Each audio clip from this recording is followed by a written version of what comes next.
Get out!" 2 words.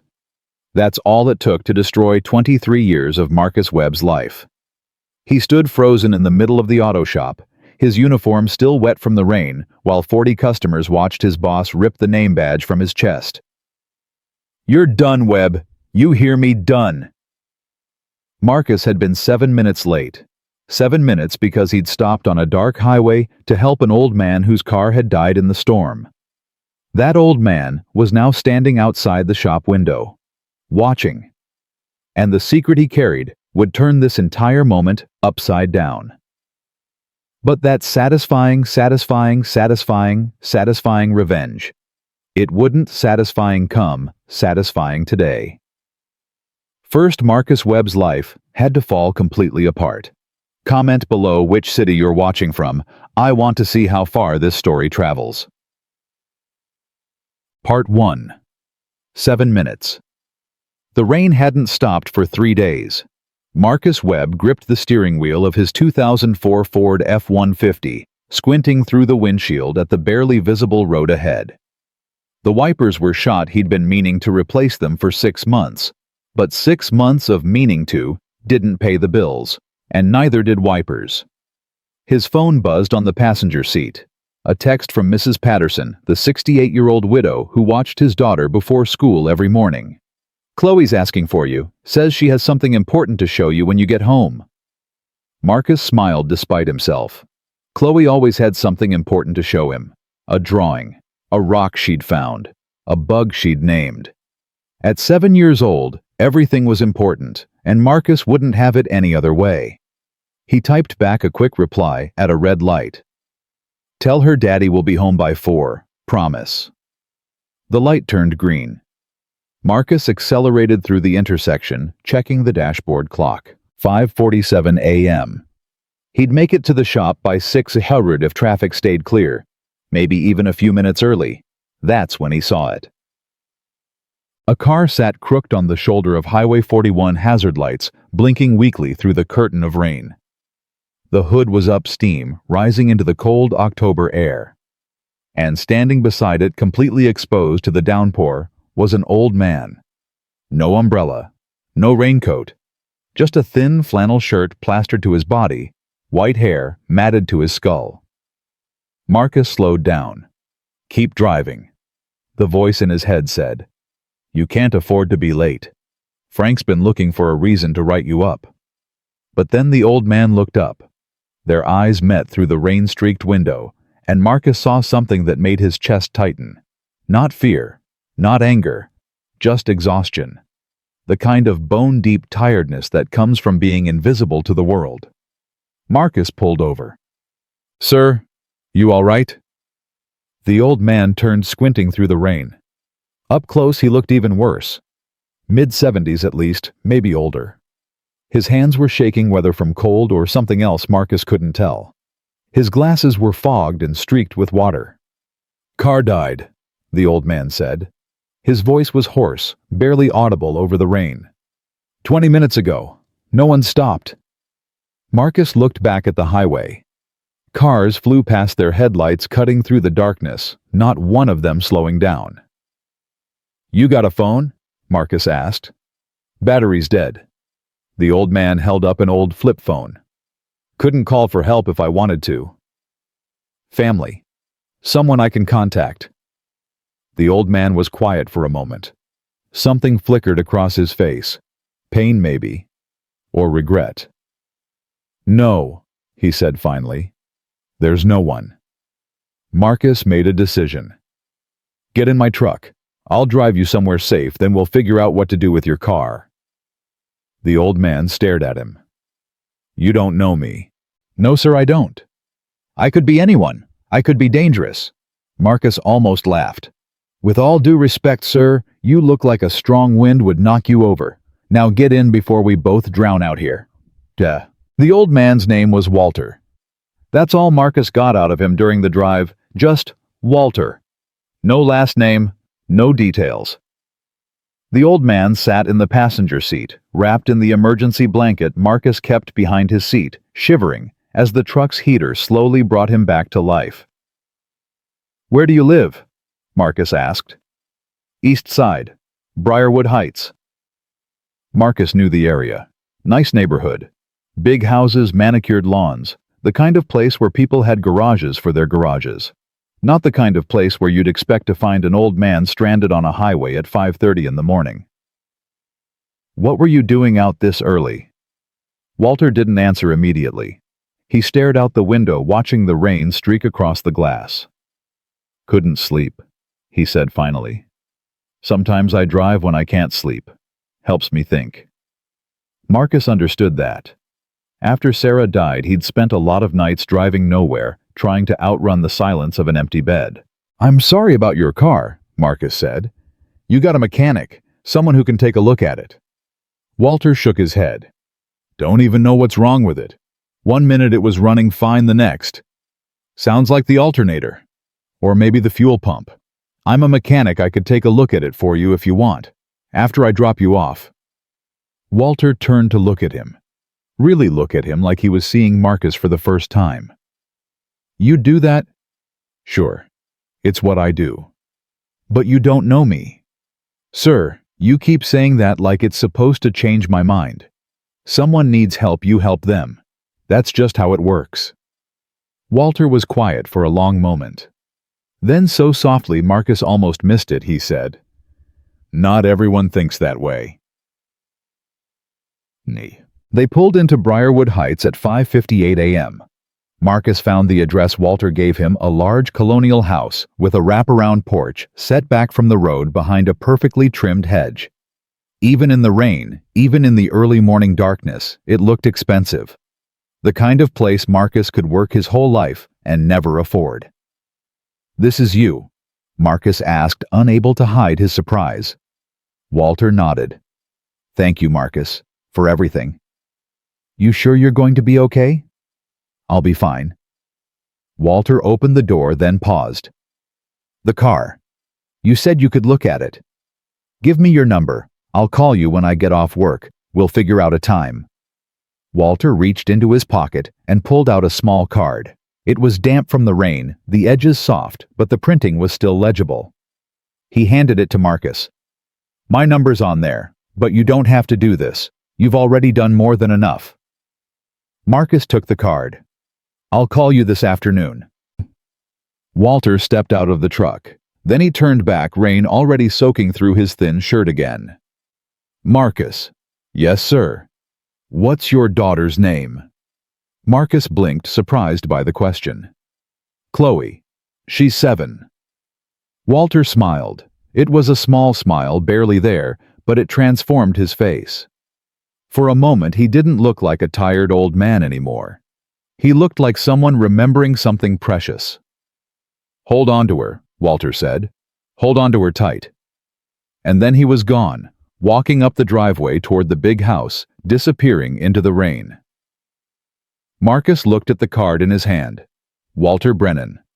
Private, no company name, no title, just a phone number. He tucked the card into his shirt pocket and pulled back onto the road. The dashboard clock read 6:02 a.m. He was late. Marcus pulled into the parking lot of Webb & Sons Auto Repair at 6:07 a.m., 7 minutes late. His stomach was already tight as he grabbed his work bag and jogged toward the entrance. 7 minutes wasn't much. Anyone else, any other day, it wouldn't matter. But Frank Harrison had been on his case for weeks now, looking for any excuse to write him up. The shop floor was already busy when Marcus pushed through the door. The smell of motor oil and burned coffee hit him like a wall. Familiar. Comfortable. He'd been breathing that smell for 23 years. Danny Rodriguez was underneath a Chevy Silverado, only his legs visible. Mike Chen was at the diagnostic computer running codes on a minivan. Both of them looked up when Marcus walked in. Neither of them smiled.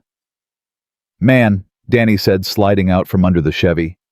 "Where the hell have you been?" "Car trouble," Marcus said. "Long story. Where's Frank?" Danny and Mike exchanged a look, the kind of look that made Marcus's stomach drop. "Office," Mike said. "He's been asking about you, every 5 minutes." Marcus closed his eyes. "How bad?" "Bad." He's got that look, you know. The one he gets when he's about to make someone's life miserable. Marcus knew the look. He'd seen it plenty of times over the years directed at other people. He'd always been grateful it wasn't directed at him. Until now. "All right," Marcus said, setting down his bag. "Let me clock in, then I'll—" "Way BB." Frank Harrison's voice cut across the shop floor like a chainsaw. Marcus turned. Frank was standing in the doorway of his office, arms crossed, face the color of a bruised tomato. He was a big man, Frank 6'2", 250, with a gut that hung over his belt and hands like catcher's mitts. He'd been a linebacker in college, and he still carried himself like he was about to tackle someone. "My office," Frank said. "Now." The walk to Frank's office felt like a death march. Marcus passed the bay where he'd spent 23 years of his life, the lift where he'd taught Danny how to do his first brake job, the diagnostic station where he'd solved problems that had stumped mechanics half his age, the wall where the photos used to hang photos of his father, of the shop in its glory days, of all the men who had built this place. Frank had taken those photos down last year. "Too cluttered," he'd said. Marcus walked into the office. Frank was already behind his desk, leaning back in his chair, fingers steepled like some kind of Bond villain. "Close the door." Marcus closed it. "Sit." "I'd rather stand." Frank's eyes narrowed. "I said sit." Marcus sat. For a long moment, neither of them spoke. Frank just stared at him, that half-smile playing at the corners of his mouth. The smile of a man who knows he has power over someone else and enjoys it. "You know what time it is?" Frank asked finally. 6:12. "And what time does your shift start?" 6. "So you're late?" "Yes." "Again." Marcus felt his jaw tighten. "This is the first time this month I've been late." "Third time." "The first 2 times were 5 minutes. I called ahead." "Did you call ahead today?" Marcus didn't answer. "Did you?" "No, but I had a good reason." "I don't care about your reasons, Webb." Frank leaned forward, his smile disappearing. "I don't care about your excuses. What I care about is that I have a business to run, and I can't run it with people who don't respect the rules." "I respect the rules. I've been here 23 years, Frank. 23 years. I've never missed a day except when Sarah—" "Don't." Frank held up a hand. "Don't play the dead wife card with me." The words hit Marcus like a punch to the gut. He felt something shift inside him. Something dark. Something angry. "What did you just say?" Frank leaned back unbothered. "You heard me. Every time you screw up, every time I call you out on something, you bring up Sarah. Like her dying gives you some kind of free pass." "Well, it doesn't. Not anymore." Marcus's hands were shaking. He pressed them flat against his thighs, trying to control the rage building in his chest. "You don't get to talk about her," he said, his voice barely above a whisper. "You don't get to say her name." "I'll say whatever I want. This is my shop." "This was my father's shop." Frank's smile returned. "Was." Keyword Marcus. "Was. Your father's been dead for 15 years. I've been running this place ever since, and I've done a damn good job of it. Revenue up, cost down, profit margins better than ever. By cutting corners. By replacing experienced mechanics with kids who work for minimum wage. By driving away every customer who's been coming here for decades." Frank shrugged. "Business is business. If you don't like how I run things, you're free to leave." "I'm not leaving." "No." Frank's smile widened. "Then I guess I'll have to make the decision for you." Marcus felt the ground shift beneath him. "What are you saying?" Frank stood up. He walked around the desk, slow, deliberate, enjoying every second of this. "Here's the thing, Marcus. I've been wanting to do this for a long time. You're a relic, a dinosaur.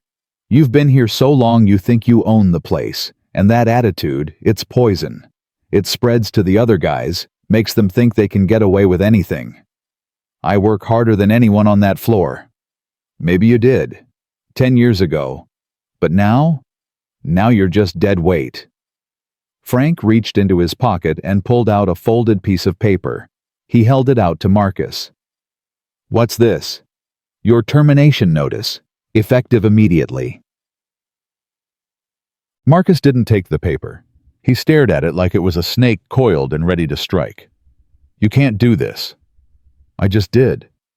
I'll fight it. I'll go to the labor board. Go ahead.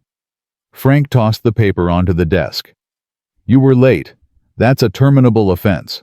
I've got it documented 3 instances in the past 2 months. My lawyer already signed off on it. Those were 5 minutes, Frank. 5 minutes each time, and I called ahead. Doesn't matter. Late is late. And today you were 7 minutes late with no call. That's abandonment of your post. I was helping someone. I don't care if you were saving the president. You were late. You broke the rules. And now you're fired. Marcus stood up. His chair scraped against the floor, the sound harsh in the small office. 23 years, he said. 23 years I gave this place. I trained half the mechanics out there. I built relationships with customers who've been coming here since before you bought this shop. And you're throwing all of that away because I was 7 minutes late. Frank's face hardened. You want to know the truth, Marcus? This isn't about 7 minutes. This is about you, your attitude, your constant questioning of how I run things, your little comments to the other guys about how things used to be better. They were better. See, that's exactly what I'm talking about. Frank stepped closer, his voice dropping to a hiss. You think you're better than me. You've always thought that. Because your daddy built this place because you've been here longer, because you've got some idea in your head about what this shop is supposed to be. I know exactly what this shop is supposed to be. A place where people can trust that their car will be fixed right. A place where the mechanics take pride in their work. A place where I lose money because some old-timer wants to take 3 hours on a job that should take 1, Frank laughed. Wake up, Marcus. This is business, not a charity, not a family, business. Marcus looked at him, really looked at him. And for the first time he saw Frank Harrison clearly not as his boss, not as the man who'd bought his father's shop, but as what he truly was. A small man, a scared man, a man who had to tear others down to feel big. You're going to regret this, Marcus said quietly. Frank's smile flickered just for a second. Is that a threat? No, it's the truth. One day you're going to look back on this moment, and you're going to realize what you threw away. And when that day comes, I want you to remember something. What's that? I could have fought you. I could have made this ugly. But I'm not going to because I've got a daughter at home who needs me to be better than this. Marcus picked up the termination notice. I'll clean out my locker. He turned and walked toward the door. Webb. Marcus stopped his hand on the doorknob. Don't expect a reference. Marcus didn't turn around. I wouldn't dream of it. He opened the door and walked out. The shop floor had gone silent. Every mechanic had stopped working. Danny stood frozen by the Silverado. Mike had pushed back from the diagnostic computer. Even the 2 customers waiting in the lounge area were staring through the glass partition. They'd heard everything. Marcus walked to his locker feeling 40 pairs of eyes on his back. His hands were steady as he turned the same combination he'd used for 23 years. 7/23/15. Chloe's birthday. Inside the locker was a time capsule. A spare set of coveralls faded and soft from years of washing. A photo of Chloe from last year's school picture day, her front teeth missing her smile bright enough to light up the world. And tucked into the corner, a card Sarah had given him on their 10th anniversary. To the hardest working man I know, I'm so proud of you. Love, Sarah. Marcus took the photo and the card, left the coveralls. He closed the locker for the last time. Marcus. He turned. Danny was standing there, wrench still in his hand, looking like he wanted to say something but couldn't find the words. It's okay, Danny. It's not okay. This is bullshit. Everyone knows it's bullshit. Maybe, but it's done. We could talk to him, all of us. Tell him what? That he should change his mind. Frank doesn't change his mind. You know that. Danny looked down at the floor. I'm sorry, man. I'm really sorry. I know. Marcus put a hand on Danny's shoulder. Take care of yourself, all right? And take care of Mike. He looks up to you more than you know. Marcus walked toward the exit. He pushed through the door into the gray October morning. The rain had finally stopped, but the sky was still heavy with clouds pressing down on the world like a weight. He was halfway to his truck when he saw him. An old man stood on the sidewalk across the street. White hair, thin frame, glasses slightly fogged. Walter. Marcus stopped. For a moment he wondered if he was hallucinating. What were the odds? What were the chances that the man he'd helped this morning would be standing here right now, at this exact moment? Walter raised his hand in a small wave. Marcus crossed the street, his mind spinning. Sir, what are you doing here? I found you, Walter said. His voice was different now, stronger, steadier. The trembling old man from the highway was gone. In his place stood someone else entirely. Someone with sharp eyes and a straight back and an expression Marcus couldn't quite read. Found me how? Your truck. I saw the business card on your dashboard when you drove me home. Webb & Sons Auto Repair. Walter nodded toward the shop. I came to thank you properly. But then I saw what happened in there. Marcus felt his face flush with embarrassment. You saw that? I saw a man get fired for being late. Late because he stopped to help a stranger in the rain. Walter's eyes were fixed on Marcus, unblinking. I saw his boss humiliate him in front of everyone. I heard what that man said about your wife. Marcus's throat tightened. It's fine. I'll find another job. No. Walter's voice was firm. It's not fine. Sir, I appreciate your concern, but there's nothing you can do. Frank owns that shop. What he says goes. Walter was quiet for a moment. Then slowly, a smile spread across his face. It wasn't a warm smile. It wasn't a friendly smile. It was the smile of someone who knew something you didn't. Does he? Walter asked. Does he what? Own that shop? Marcus frowned. Of course he does. He bought it 15 years ago. He bought the business. But the building?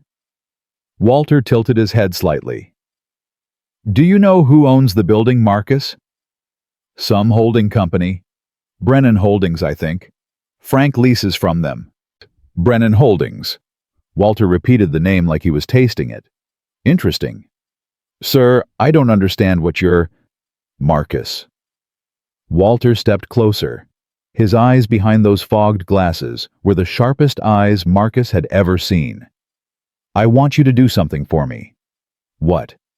Go home. Be with your daughter. Don't do anything rash. Don't contact Frank. Don't try to fight this. Just wait. Wait for what? Walter's smile widened. For me. Before Marcus could respond, a black sedan pulled up to the curb. The window rolled down, revealing a driver in a dark suit. Mr. Brennan, the driver said. Your 9 o'clock is waiting. Marcus felt something cold run down his spine. Mr. Brennan. Brennan Holdings. Walter. No. Mr. Brennan turned back to Marcus. The frail old man from the highway was completely gone now. In his place stood someone else entirely. Someone powerful. Someone dangerous. Someone with a plan. Thank you, Marcus, Walter Brennan said, for stopping when no one else would, for seeing an old man worth helping when everyone else drove past. He reached out and gripped Marcus's hand. His grip was surprisingly strong. I always pay my debts, he said. Always. And then he was gone, sliding into the back of the black sedan, disappearing behind tinted windows. The car pulled away. Marcus stood on the sidewalk, Chloe's photo in one hand, Sarah's card in the other, watching the sedan disappear around the corner. Brennan Holdings, the company that owned the building, the company that Frank Harrison answered to. Marcus looked back at the shop. Through the window, he could see Frank standing at the counter, laughing about something with one of the customers. Happy, satisfied, completely unaware of what was coming. I always pay my debts. Marcus didn't know what Walter Brennan was planning, but he had a feeling Frank Harrison was about to find out. Marcus sat in his truck for a long time after the black sedan disappeared. His hands were still gripping the steering wheel even though the engine was off. Chloe's photo lay on the passenger seat next to Sarah's card, both of them staring up at him like silent witnesses to the worst morning of his life. Brennan Holdings. He'd heard Frank mention the name a few times over the years. Something about the lease, something about building maintenance, something about rent increases. Marcus had never paid much attention. That was the business side of things. Frank's domain. Marcus just fixed cars. But now, I always pay my debts. What did that mean? What was Walter Brennan planning to do? Marcus's phone buzzed. A text from Mrs. Patterson. Chloe's getting ready for school. Everything okay? You're usually here by now. Marcus looked at the time. 6:45 a.m. He was supposed to pick up Chloe, drive her to school, then head back to work. That was the routine. That was how every morning had gone for the past 3 years ever since Sarah died and Marcus became both mother and father. But there was no work to go back to now. He typed a reply with shaking fingers. On my way. Got held up at the shop. He started the truck and pulled out of the parking lot, forcing himself not to look back at the building where he'd spent 23 years of his life. The drive to Mrs. Patterson's house took 12 minutes. 12 minutes of Marcus's mind racing in circles trying to make sense of what had just happened. He'd woken up this morning as a mechanic with a steady job and a paycheck that barely covered the bills.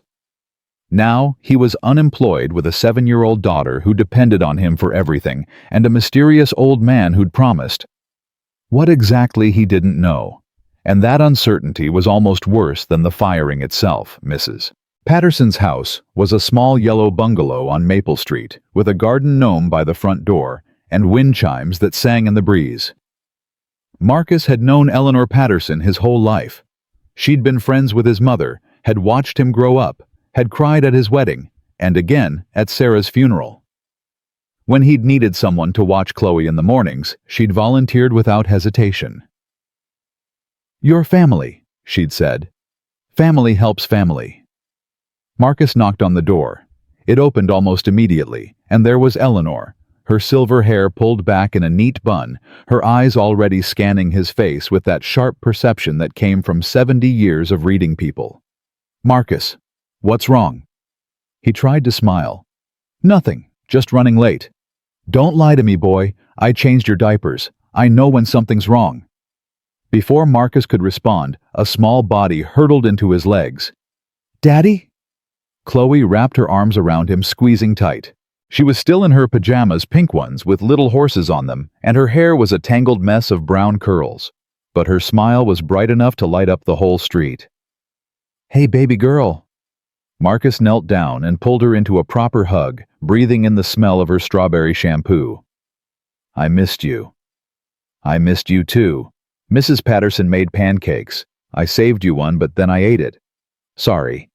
Marcus laughed despite himself. That's okay. I'm not hungry anyway. Chloe pulled back and looked at him with those big brown eyes. Sarah's eyes and her smile faded.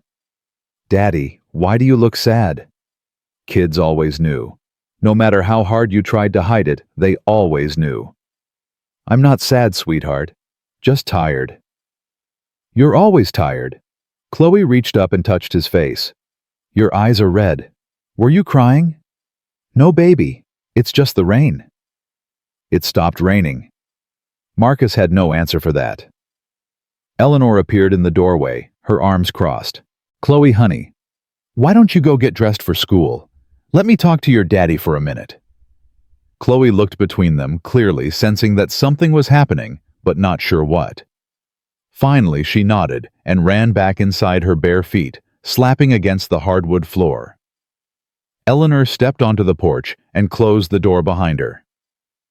"All right," she said. "Talk." Marcus ran a hand over his face. "I got fired." The words hung in the air between them. Eleanor didn't gasp, didn't exclaim, didn't do any of the things Marcus expected. She just nodded slowly, like she'd been waiting for this news for a long time. "Frank?" "Yeah." "What happened?" "I was late. 7 minutes. He said it was the last straw." 7 minutes. Eleanor shook her head. "That man's been looking for an excuse to get rid of you ever since he bought your father's shop. You know that, right?" "I know. Your father would be rolling in his grave if he knew what Frank Harrison did to that place. To you." Marcus didn't respond. He was thinking about the photos Frank had taken down. The ones of his father standing in front of the shop on opening day, beaming with pride. The ones of Marcus as a little boy sitting on a stack of tires, pretending to be a race car driver. All of it boxed up and shoved into a storage closet. Too cluttered. "What are you going to do?" Eleanor asked. "I don't know. Find another job, I guess. There are other shops in Columbus. And in the meantime, I've got some savings. Enough for maybe 2 months if I'm careful." He paused. "Maybe less." Eleanor was quiet for a moment. Then she reached out and took his hand. "You listen to me, Marcus Webb. You're not alone in this. Whatever you need, money, help with Chloe, a place to stay, you come to me. You hear?" "Eleanor, I can't. You can and you will. That's not a request. That's an order." She squeezed his hand. "Sarah would want you to accept help when you need it. She told me that once you know. Said you were the most stubborn man she'd ever met, and that if anything ever happened to her, I should make sure you didn't try to carry everything alone." Marcus felt his throat tighten. "She said that, word for word, about 3 months before the accident." Eleanor's eyes glistened. It was like she knew. They stood in silence for a moment, the weight of memory pressing down on both of them. Finally, Marcus took a deep breath. "I should get Chloe to school." "Yes, you should.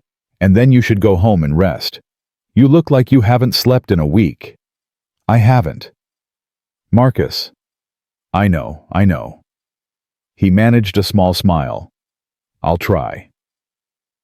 The door opened and Chloe emerged, dressed in her school uniform navy blue skirt, white blouse hair, now brushed and pulled back with a pink headband.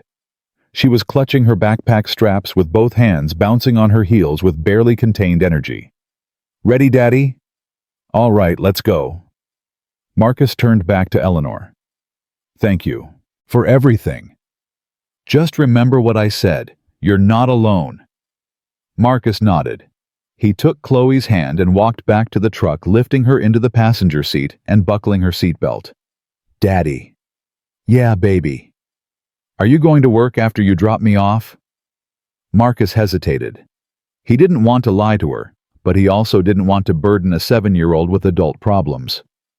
"Not today," he said finally. "I have the day off." Chloe's face lit up. "Really? Can we go to the park later? Can we get ice cream?" "We'll see." "That means no." Marcus laughed. "That means we'll see." He started the truck and pulled away from Eleanor's house, watching her wave from the porch in his rearview mirror. Chloe chattered the whole way to school about her friend Emma, about the spelling test she had today, about the dream she'd had last night where she could fly.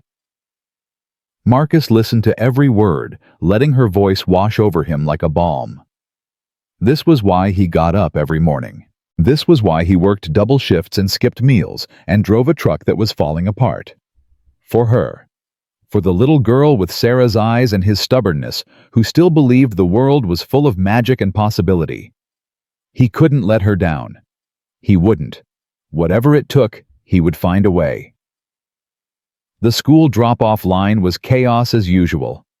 Cars inching forward, parents honking, kids running across the parking lot with backpacks bouncing. Marcus pulled up to the curb and put the truck in park.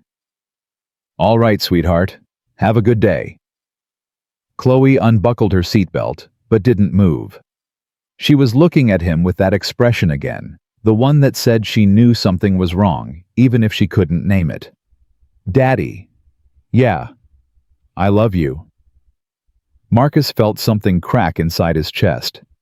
I love you too, baby, so much. More than all the stars.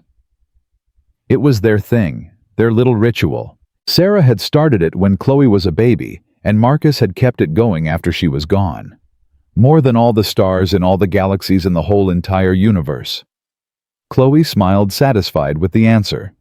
She leaned over and kissed his cheek, then scrambled out of the truck and ran toward the school entrance, turning back once to wave. Marcus waved back. He watched until she disappeared through the doors.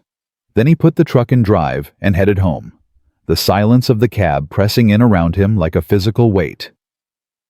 The apartment was quiet when Marcus walked in. It was always quiet these days. 3 bedrooms felt too big for just him and Chloe, but he couldn't bring himself to move. This was where he and Sarah had built their life together. This was where Chloe had taken her first steps, spoken. Her first words celebrated her first birthday with frosting all over her face and joy in her eyes. Every corner held a memory. The kitchen where Sarah used to cook Sunday dinners. The living room where they'd dance to old Motown records. The hallway where Chloe's growth chart was still marked on the wall, each line a milestone, each date a moment in time. Marcus couldn't leave. Not yet. Maybe not ever.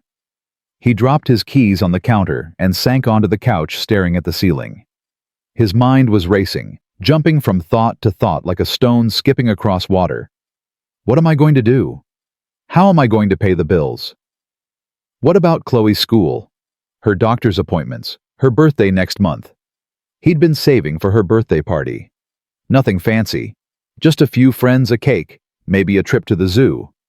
But now that money might need to go toward rent, or groceries, or the electric bill that was already 2 weeks overdue. Marcus pulled out his phone and opened the calculator app. He started adding up numbers, trying to figure out how long his savings would last. Rent, $1,200. Utilities, $150. Groceries, $300. Car insurance, $180. Gas, $100. Phone, $75. Chloe's school supplies, clothes, activities. He stopped calculating. The numbers were making him sick. His phone buzzed. An unknown number. Marcus stared at it for a moment, then answered. Hello, Marcus Webb. A woman's voice, professional and crisp. Yes? Please hold for Mr. Brennan. There was a click, then silence, then another click. Marcus. Walter Brennan's voice came through the line, strong and clear. I hope I'm not disturbing you. Marcus sat up straighter. No, sir. I was at home. Good. I wanted to check in on you. Make sure you were all right after this morning. I'm fine, sir. Just trying to figure out my next move. Have you applied for any jobs yet? Not yet. It's only been a few hours. Don't. Marcus frowned. Don't what? Don't apply for any jobs. Not yet. Mr. Brennan, with all due respect, I have a daughter to support. I can't just sit around waiting for... I know you have a daughter. Chloe Wright. 7 years old. Brown hair, brown eyes. Attends Jefferson Elementary on Oak Street. A chill ran down Marcus's spine. How do you know all that? I know a lot of things, Marcus. It's part of my job. There was a pause. I'm not trying to frighten you. I just want you to understand that I take this seriously. What happened to you this morning, it wasn't right. And I intend to make it right. How? I'm still working on that. But I need you to trust me. Can you do that? Marcus thought about the question. Could he trust this man? This stranger he'd met less than 12 hours ago. But then he thought about what Walter had said on the sidewalk. I always pay my debts. There had been something in his eyes when he'd said it. Something fierce. Something true. Yes, sir, Marcus said. I can trust you. Good. I'm going to ask you to do something for me, and I need you to do it without asking questions. What is it? I need you to come to my office tomorrow morning, 9 a.m. sharp. I'll send a car for you. Your office. Brennan Holdings headquarters, downtown Columbus on High Street. My assistant will meet you in the lobby. Marcus's head was spinning. Mr. Brennan, I don't understand. What's this about? Tomorrow, Marcus. All will be explained tomorrow. Another pause. In the meantime, go be with your daughter. Take her to the park, get ice cream, enjoy the day. How did you know she asked for ice cream? Walter chuckled softly. I didn't. But that's what my granddaughter always asks for. I assumed it was a universal request. You have a granddaughter. The line went quiet for a moment. When Walter spoke again, his voice was different, softer, sadder. I did, once. He cleared his throat. Tomorrow, Marcus, 9 a.m. Don't be late. The line went dead. Marcus sat there, phone still pressed to his ear, trying to make sense of what had just happened. Walter Brennan, the frail old man he'd rescued from the rain, was turning out to be someone else entirely. Someone with resources. Someone with power. Someone with secrets. And tomorrow, Marcus was going to find out exactly what that meant. The rest of the day passed in a blur. Marcus tried to sleep, but his mind wouldn't stop racing. He tried to eat, but his stomach was in knots. He tried to watch TV, but he couldn't focus on anything. Finally, at 2:30, he drove to Chloe's school and picked her up early. The front office gave him a questioning look, but he just said it was a family matter and they let her go. Daddy. Chloe ran into his arms the moment she saw him. You're early. Is everything okay? Everything's fine, sweetheart. I just missed you. You saw me this morning. I know, but I missed you anyway. They drove to the park, the one with the big wooden playground and the pond where ducks gathered for breadcrumbs. Marcus sat on a bench while Chloe ran and climbed and swung, her laughter ringing out across the grass like music. He watched her trying to memorize every moment. The way she pumped her legs on the swing, trying to go higher and higher. The way she talked to herself while she played, making up stories about princesses and dragons. The way she kept looking back at him, making sure he was still there. I'm still here, baby. I'll always be here. After the park, they got ice cream. Chloe chose mint chocolate chip, her favorite. Marcus got vanilla because he didn't really taste it anyway. Daddy? Yeah. Why aren't you at work? Marcus took a breath. He'd been dreading this conversation all day. I told you, sweetheart, I had the day off. But you never have days off, not on weekdays. She was too smart, just like her mother. Chloe, I need to tell you something, and I need you to be a big girl about it. Okay. Chloe's face went serious. She set down her ice cream cone and looked at him with those big brown eyes. Okay. I don't work at the shop anymore. You mean the place where Grandpa used to work? Yeah, that place. Why not? Marcus struggled to find the right words.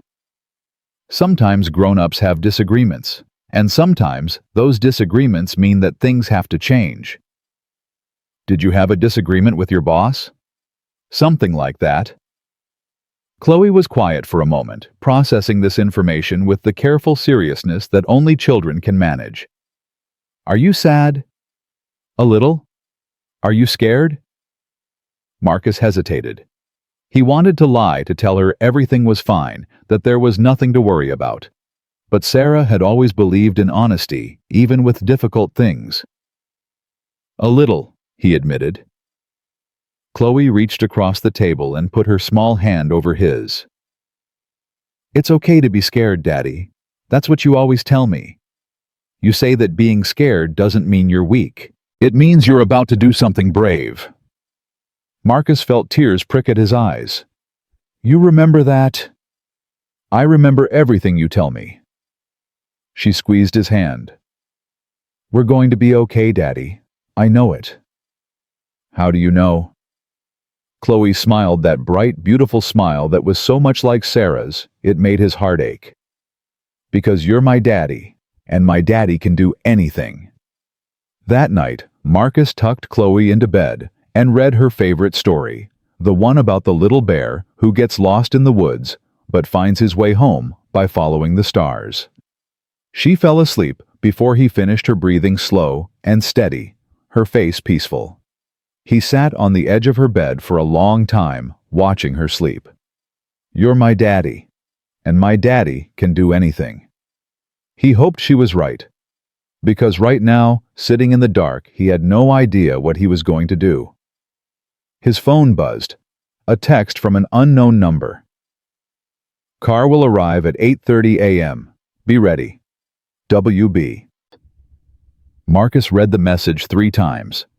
Then he set down his phone, kissed Chloe's forehead, and walked to his own room. He lay in bed, staring at the ceiling, waiting for sleep that wouldn't come. Tomorrow, everything would change. He could feel it deep in his bones. He just didn't know if it would change for better or for worse. At precisely 8:30 the next morning, a black sedan pulled up in front of Marcus's apartment building. He'd been ready since 700's, dressed in the only suit he owned, the one he'd worn to Sarah's funeral. It still fit more or less, though it was tight across the shoulders, and the pants were a little short. He'd had Chloe help him pick out a tie, and she'd chosen the blue one with tiny yellow stars. "For good luck," she'd said. Mrs. Patterson had come early to watch Chloe, asking no questions, just giving Marcus a hug and whispering, "You've got this," in his ear. Now standing on the curb, Marcus watched the sedan's rear door open. A young woman stepped out. Mid-30s, sharp suit, tablet, computer in hand. She looked like the kind of person who ran marathons before breakfast and closed million-dollar deals before lunch. "Mr. Webb." "That's me." "I'm Diana Chen, Mr. Brennan's executive assistant. Please come with me." Marcus climbed into the sedan. The interior was all leather and chrome, cleaner than any car he'd ever worked on. Diana slid in beside him and tapped the driver's shoulder. "Headquarters." The car pulled away from the curb. "Mr. Brennan is looking forward to meeting with you." Diana set her eyes on her tablet. "He's been quite animated since yesterday." "Animated?"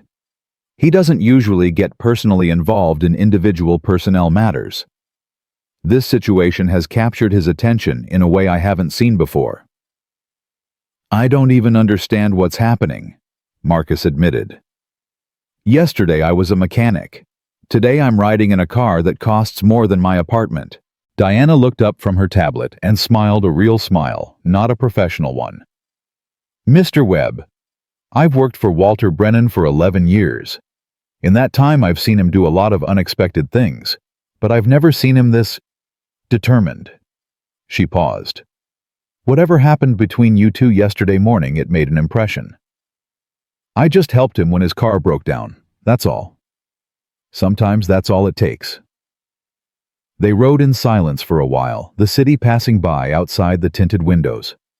Marcus watched the familiar streets transform into unfamiliar ones as they moved from his neighborhood into downtown Columbus.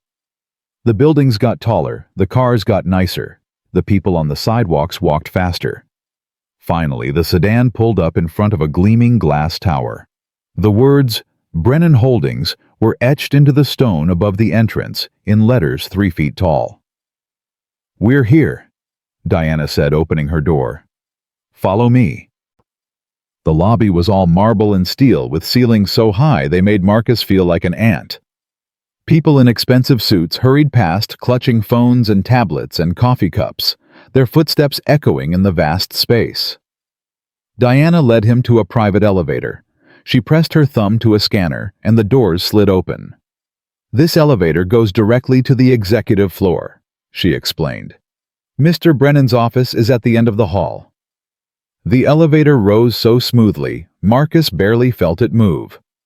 When the doors opened again, he stepped out into another world entirely. The executive floor was quiet, carpeted, decorated with art that probably cost more than Marcus made in a year.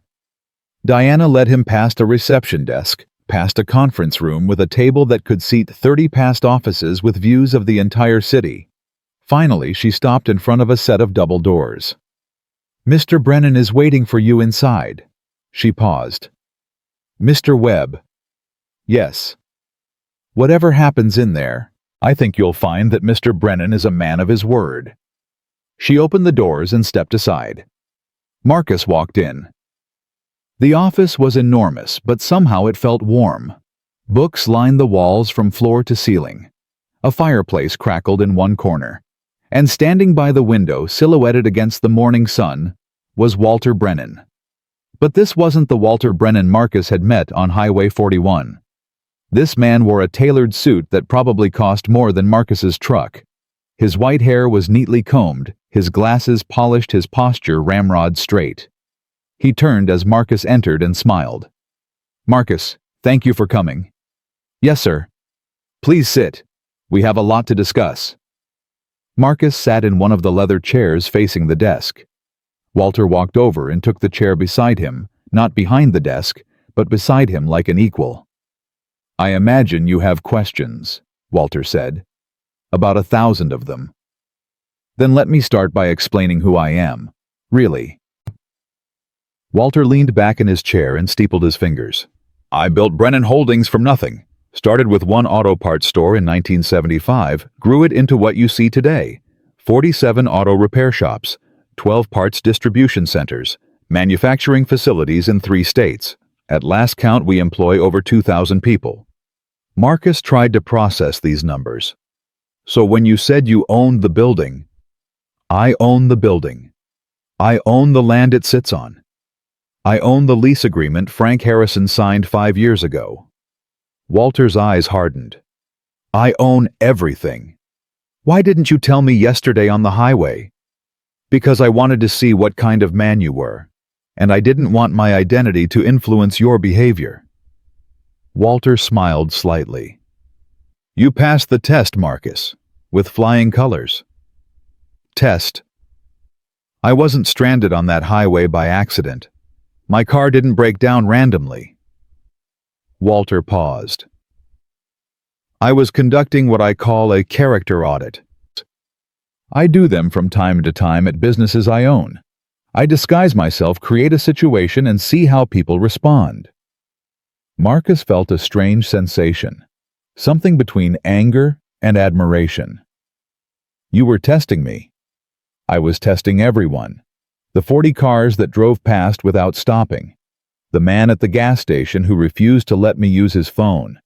The police officer who told me to figure it out yourself." Walter's jaw tightened. "I was testing humanity, Marcus, and humanity was failing, until you. I just did what anyone would do." "No, you did what very few people do anymore. You stopped. You helped. You didn't ask who I was or what I could do for you. You simply saw someone in need and responded with kindness." Walter leaned forward. "Do you know how rare that is?" Marcus didn't know how to respond. "And then," Walter continued, "I watched what happened at that shop. I saw how Frank Harrison treated you. I heard the things he said, and I made a decision." "What decision?" Walter stood and walked to his desk. He picked up a folder and handed it to Marcus. "Open it." Marcus opened the folder. Inside were documents, lots of them, legal papers, financial reports, building permits. He didn't understand most of it. "What am I looking at?" "Frank Harrison's lease agreement, inspection reports, employment records, financial audits." Walter's voice was cold now, hard as steel. "Frank Harrison has been violating the terms of his lease for 3 years. He's been falsifying inspection reports, cutting corners on safety equipment, and most importantly, he's been skimming money from the business." Marcus looked up. "Skimming?" "About $50,000 over the past 2 years. He's been inflating repair costs, charging customers for work that was never done, and pocketing the difference." "I had no idea." "Neither did most of his employees. But I've had investigators looking into his operation for 6 months. I was planning to deal with him eventually, but after what happened yesterday..." Walter sat back down, his eyes meeting Marcus's. "I've decided to accelerate the timeline." "What does that mean?" Walter smiled, and for the first time Marcus saw something dangerous in that smile. Something calculating. something that made him very glad Walter Brennan was on his side. It means, Marcus, that Frank Harrison is about to learn a very important lesson. What lesson? That you should never ever mistreat good people in front of the man who owns everything you have. Marcus stared at him. What are you going to do? Walter reached out and closed the folder in Marcus's hands. I'm going to give you a choice. Marcus sat perfectly still, the folder heavy in his hands. A choice, he repeated. Yes. Walter leaned back in his chair, watching Marcus with those sharp, calculating eyes. I could simply terminate Frank Harrison's lease. Force him out of the building. Let him scramble to find another location while I bring in someone else to run the shop. But that wouldn't be justice. That would just be business. Walter stood and walked to the window, his hands clasped behind his back. I've spent 50 years in this industry, Marcus. I've seen good people crushed by bad systems. I've seen hard workers thrown away like garbage, while lazy, corrupt men climb to the top. And for a long time, I told myself, that's just how the world works. He turned back to face Marcus. I don't believe that anymore. What do you believe? I believe that every once in a while, the universe gives us a chance to make things right. To balance the scales. Walter's voice dropped. You stopped for me on that highway, Marcus. You didn't know me. You didn't owe me anything. But you stopped anyway because that's who you are. Marcus shifted uncomfortably. It wasn't a big deal. It was the biggest deal. Because it showed me something I'd forgotten existed. Walter walked back to his chair and sat down, leaning forward with his elbows on his knees. Now, I want to give you something in return. Something more than just your job back. What? The shop. Marcus blinked. I'm sorry. Webb & Sons Auto Repair. Your father's shop. I want to give it to you. For a long moment, Marcus couldn't speak. He couldn't even breathe. The words didn't make sense, like Walter was speaking a foreign language. That's impossible. Why? Because I'm just a mechanic. I don't know how to run a business. I don't have the money to buy it. You wouldn't be buying it. Walter held up a hand. I would be transferring the lease to you, rent-free for the first 2 years, then a graduated payment plan based on revenue. I'd also provide a startup fund for equipment upgrades and inventory. Marcus shook his head. Mr. Brennan, that's incredibly generous, but I can't accept that. It's too much. It's not charity, Marcus. It's an investment. Walter's eyes were steady. I've read your personnel file. 23 years at that shop. Perfect attendance until this month. Customer satisfaction scores higher than any other mechanic in the building. Letters from clients praising your work, your honesty, your integrity. Frank never told me about any letters.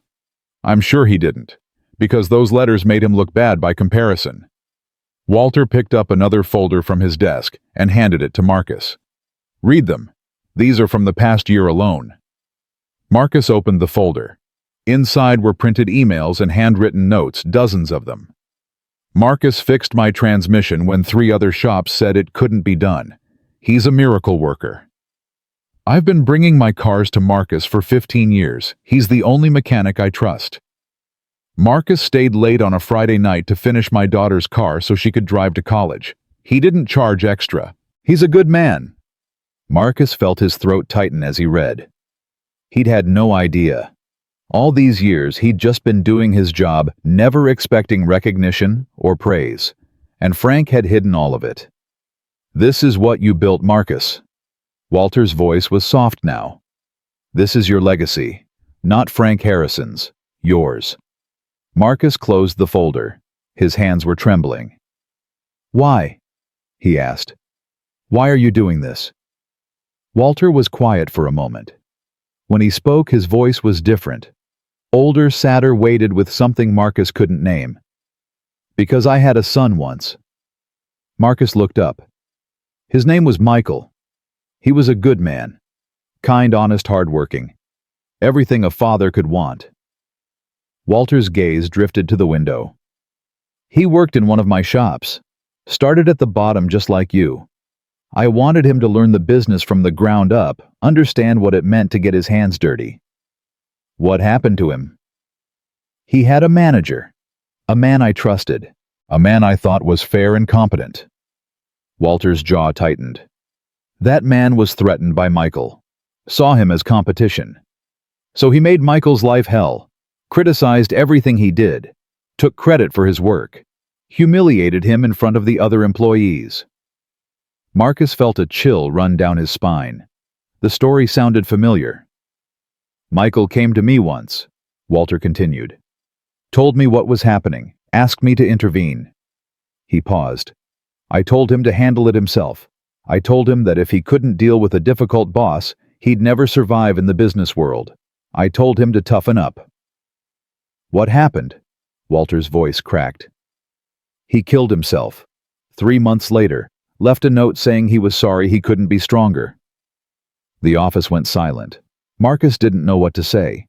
There was nothing to say. That was 12 years ago, Walter said finally, and not a day goes by that I don't think about what I could have done differently, what I should have said. He turned back to Marcus and his eyes were wet. When I saw Frank Harrison treating you the way that manager treated my son, when I heard the things he said, I made a promise to myself. I promised that this time I wouldn't look away. This time I would do something. Marcus sat with that for a moment. The weight of it. The pain behind it. I'm sorry, he said quietly. About your son. Thank you. Walter wiped his eyes with the back of his hand. But I didn't tell you that story for sympathy.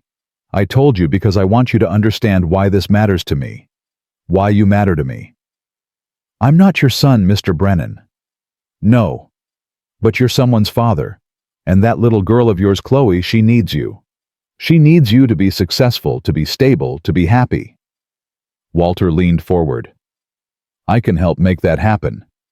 If you let me. Marcus looked down at the folders in his hands.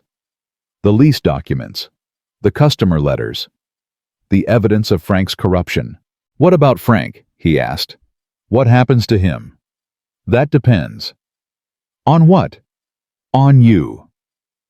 Walter stood and walked to his desk. He pressed a button on his phone.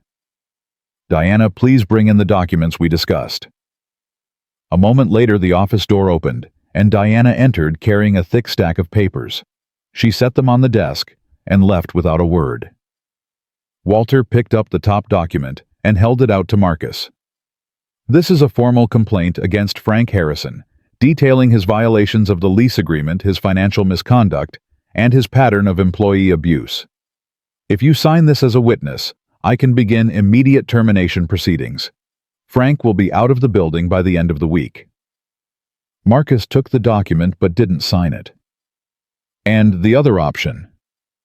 Walter set down a second document. This is a meeting request. I've scheduled a face-to-face confrontation with Frank Harrison tomorrow morning at the shop. You would be there. I would be there. The employees would be there. And I would give Frank one chance to explain himself, apologize, and agree to a complete restructuring of how he operates. Why would you give him a chance after everything he's done?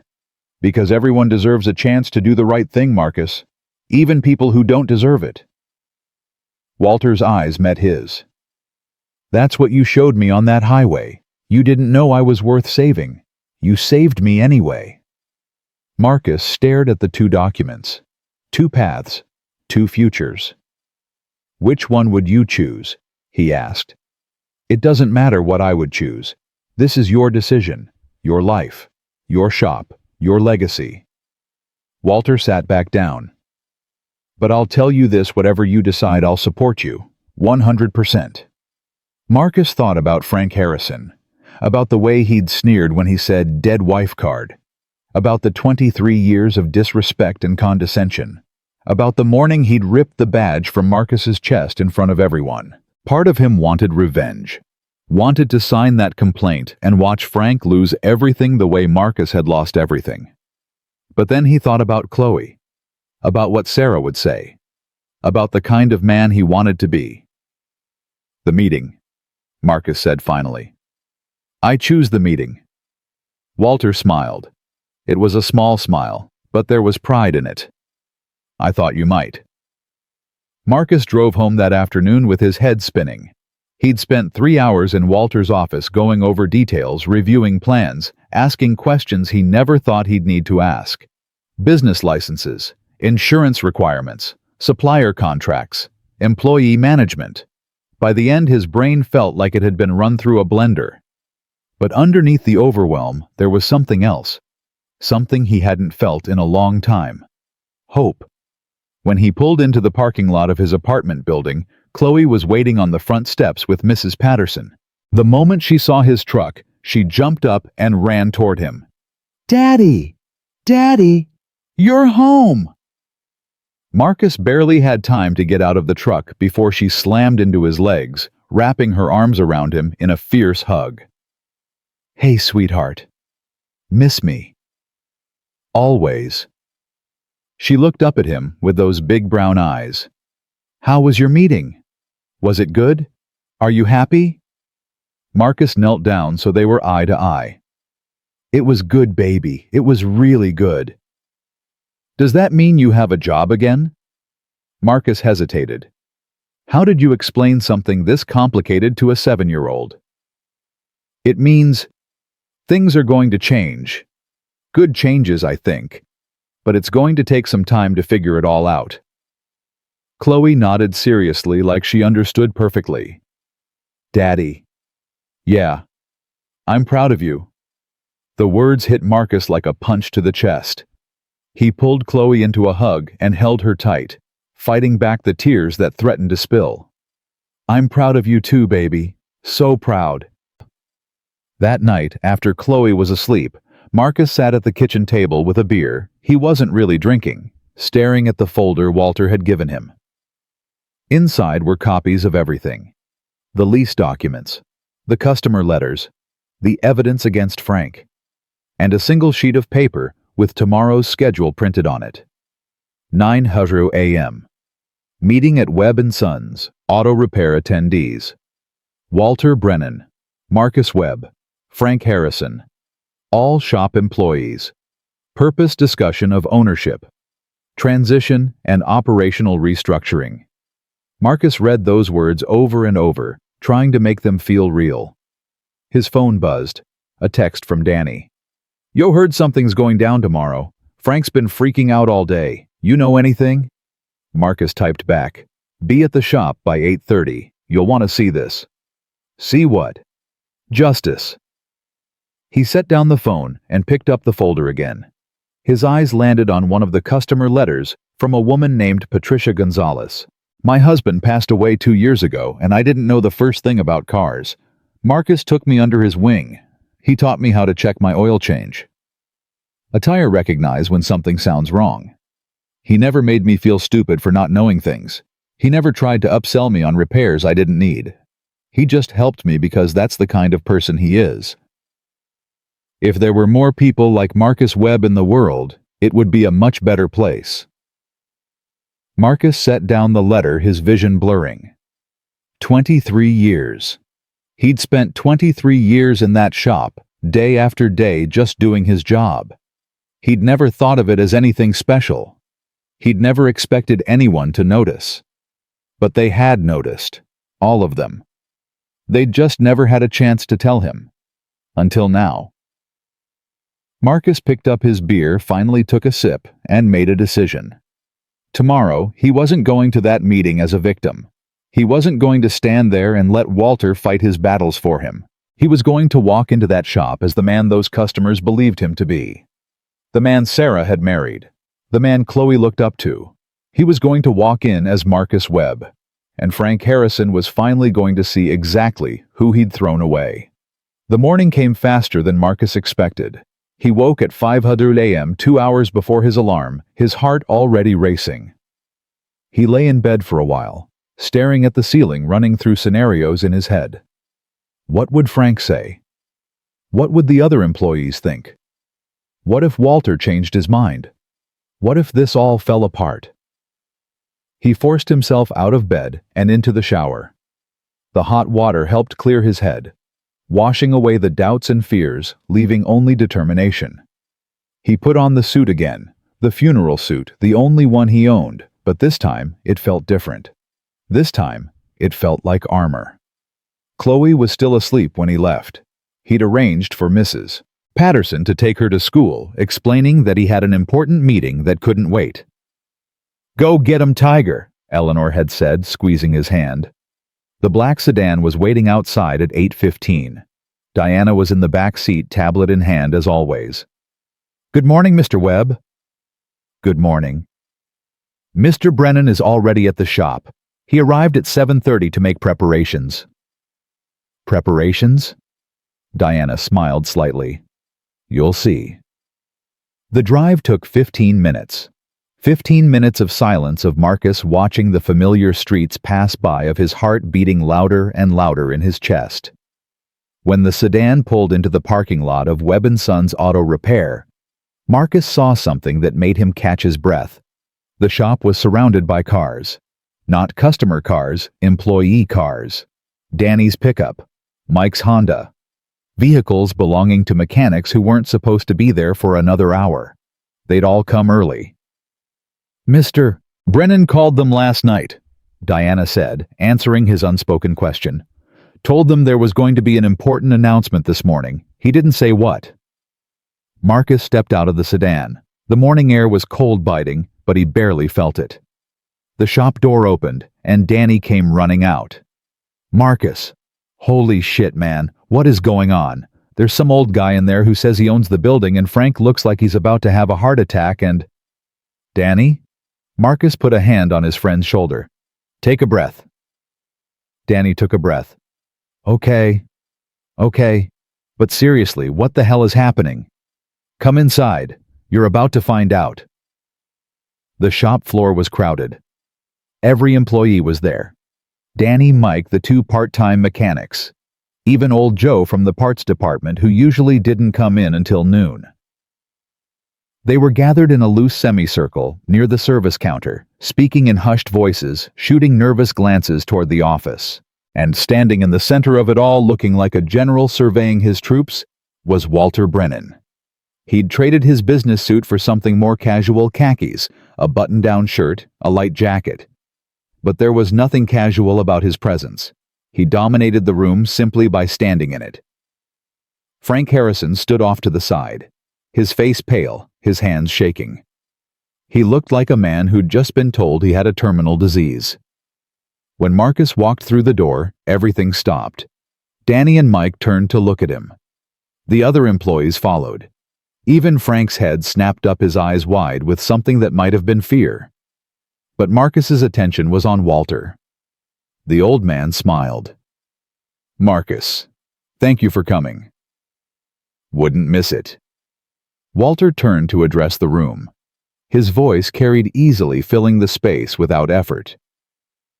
"For those of you who don't know me, my name is Walter Brennan. I'm the founder and CEO of Brennan Holdings, which owns this building and approximately 50 other commercial properties throughout the Midwest." A murmur ran through the crowd. Danny's jaw dropped. "I'm here today because of something that happened 2 days ago. Something that most of you witnessed." Walter's gaze swept across the room, landing briefly on each face. "I'm talking about the termination of Marcus Webb." Silence. Complete, absolute silence. "I've known Marcus for exactly 48 hours, Walter continued. "But in that time I've learned more about him than I know about people I've worked with for decades. I've learned that he's honest, that he's hardworking, that he treats people with dignity and respect regardless of who they are or what they can do for him." Walter paused, letting the words sink in. "I've also learned how he was treated by his employer, how he was humiliated in front of his colleagues, how his 23 years of loyalty were dismissed as dead weight, how he was thrown away like garbage for the crime of being 7 minutes late." Frank opened his mouth to speak, but Walter silenced him with a look. "I'm not finished, Mr. Harrison." Frank's mouth snapped shut. "Marcus Webb was late that morning because he stopped on a highway to help a stranger whose car had broken down. That stranger was me." Walter smiled grimly. I was conducting what I call a character audit, disguising myself as someone in need to see how people would respond. 41 cars drove past me without stopping. Marcus Webb was the only one who pulled over. The employees exchanged glances. Danny was staring at Marcus with something like awe. "And then I came here," Walter said. "I wanted to see what kind of workplace had produced a man like Marcus. I wanted to meet his employer, see how he was treated, understand what made him who he is." He turned to face Frank directly. "What I found disgusted me." Frank's face went from pale to gray. "Mr. Brennan, I can explain." Can you explain the falsified inspection reports, the inflated repair costs, the $50,000 you've embezzled from this business over the past 2 years? The shop went dead silent. Even the hum of the fluorescent lights seemed to stop. Frank's mouth opened and closed like a fish out of water. That's not true. I don't know where you got that information, but I got it from forensic accountants who've been reviewing your books for 6 months. Walter reached into his jacket and pulled out a folder. I have copies of every falsified invoice, every inflated charge, every dollar you stole from customers who trusted you. He dropped the folder on the counter with a thud that echoed through the silent shop. I also have statements from former employees who left because of your behavior, customers who switched to other shops because they felt cheated, health inspectors who noted violations that were never corrected. Frank was shaking now, his hands trembling at his sides. You can't prove any of this. I already have. Walter's voice was ice. The question now is what to do about it. He turned back to the assembled employees. I could terminate Mr. Harrison's lease immediately. I could call the police and have him arrested for fraud.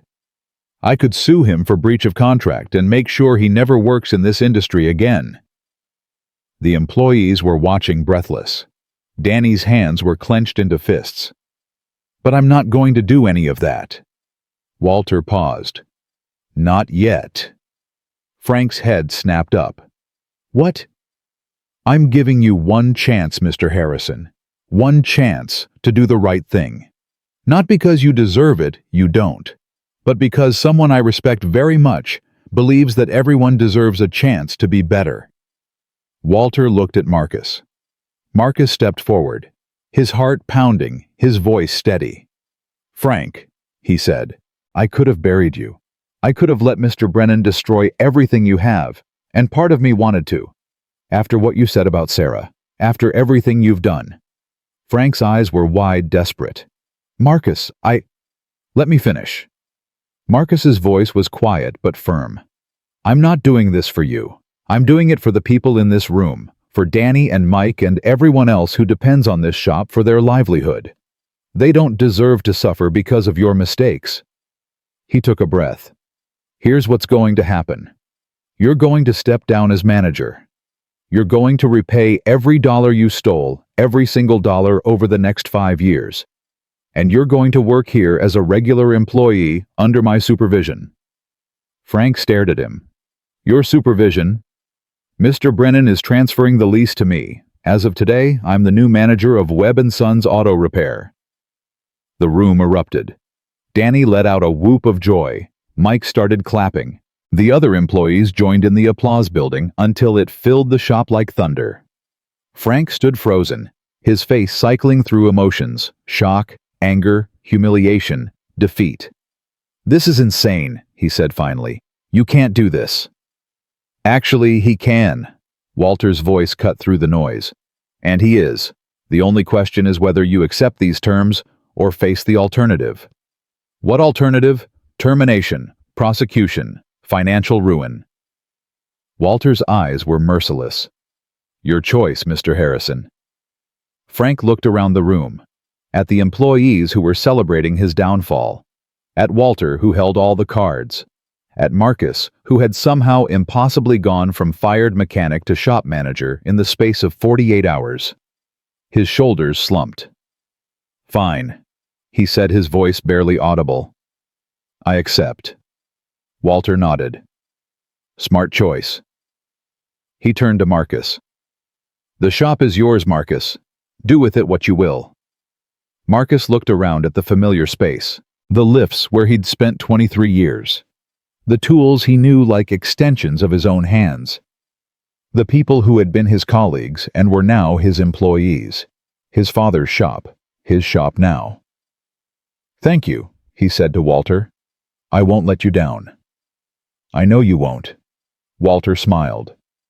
"That's why I chose you." He turned to leave, then paused at the door. "Oh, and Marcus." "Yes. I expect a full report on operations by the end of the month, with recommendations for improvement." His eyes twinkled. "You work for me now. That means you have to do actual work." Marcus laughed a real laugh, the first one in days. "Yes, sir." Walter nodded and walked out into the morning light. The shop was quiet for a moment after he left. Then Danny broke the silence. "Holy shit, Marcus! Holy shit!" Marcus turned to face his employees. His employees now, and took a deep breath. "All right, everyone. We've got cars to fix and a business to rebuild. Let's get to work." Danny grinned. "You heard the man. Back to work." The employees dispersed, still buzzing with excitement, still processing what had just happened. Frank slunk toward the back of the shop, his head down, his pride shattered. Marcus watched him go, feeling something he hadn't expected. Not satisfaction, not triumph. Pity. Danny appeared at his elbow. "You okay, boss?" "Boss." The word felt strange, foreign. "Yeah," Marcus said. "I think I am." "What you did there, giving Frank a second chance. Most people wouldn't have done that." "I know." "Why did you—" Marcus thought about the question, about Walter's story, about Michael, about all the second chances he'd been given in his own life. "Because someone once told me that everyone deserves a chance to do the right thing," he said finally. "Even people who don't deserve it." Danny nodded slowly. "You're a better man than me, Marcus Webb." "No." Marcus clapped him on the shoulder. "I'm just a man trying to do right by his family, by his friends, by himself." He looked around the shop, his shop, and felt something warm bloom in his chest. "Now let's get to work. We've got a lot to do." That night, Marcus picked Chloe up from school himself. She ran into his arms the moment she saw him babbling about her day, about the picture she'd drawn about the boy who'd tried to steal her crayons, but she'd told the teacher, and he'd gotten in trouble. Marcus listened to every word, drinking it in like water. "Daddy," she said as they drove home. "Yeah, baby." "You seem different today." "Different how?" Chloe thought about it. "Happier, like you used to be, before Mommy went to heaven." Marcus felt his throat tighten. "I am happier, sweetheart. Things are going to be better now. Because of your meeting, because of my meeting, and because of you." Chloe smiled that brilliant smile. "I'm glad, Daddy. You deserve to be happy." Marcus reached over and squeezed her hand. "So do you, baby. So do you." 3 weeks passed, and Marcus learned that running a business was nothing like fixing cars. Cars made sense. You diagnosed the problem, found the broken part, replaced it, and moved on. Simple, logical, predictable. People were different. People had feelings. People had egos. People had histories and grudges and complicated motivations that didn't show up on any diagnostic computer. And the most complicated person of all was Frank Harrison. Marcus arrived at the shop at 5:30 every morning now, an hour before anyone else. He used that time to review the books, check inventory, answer emails from suppliers. Tasks that had once been Frank's domain, now his responsibility. Frank still came to work every day. He clocked in at 6:00, changed into his coveralls, and took his place on the shop floor like any other mechanic. He didn't complain. He didn't argue. He just worked. It was unsettling. Marcus had expected resistance. He'd expected Frank to fight back, to undermine him, to make his life difficult in 1,000 small ways.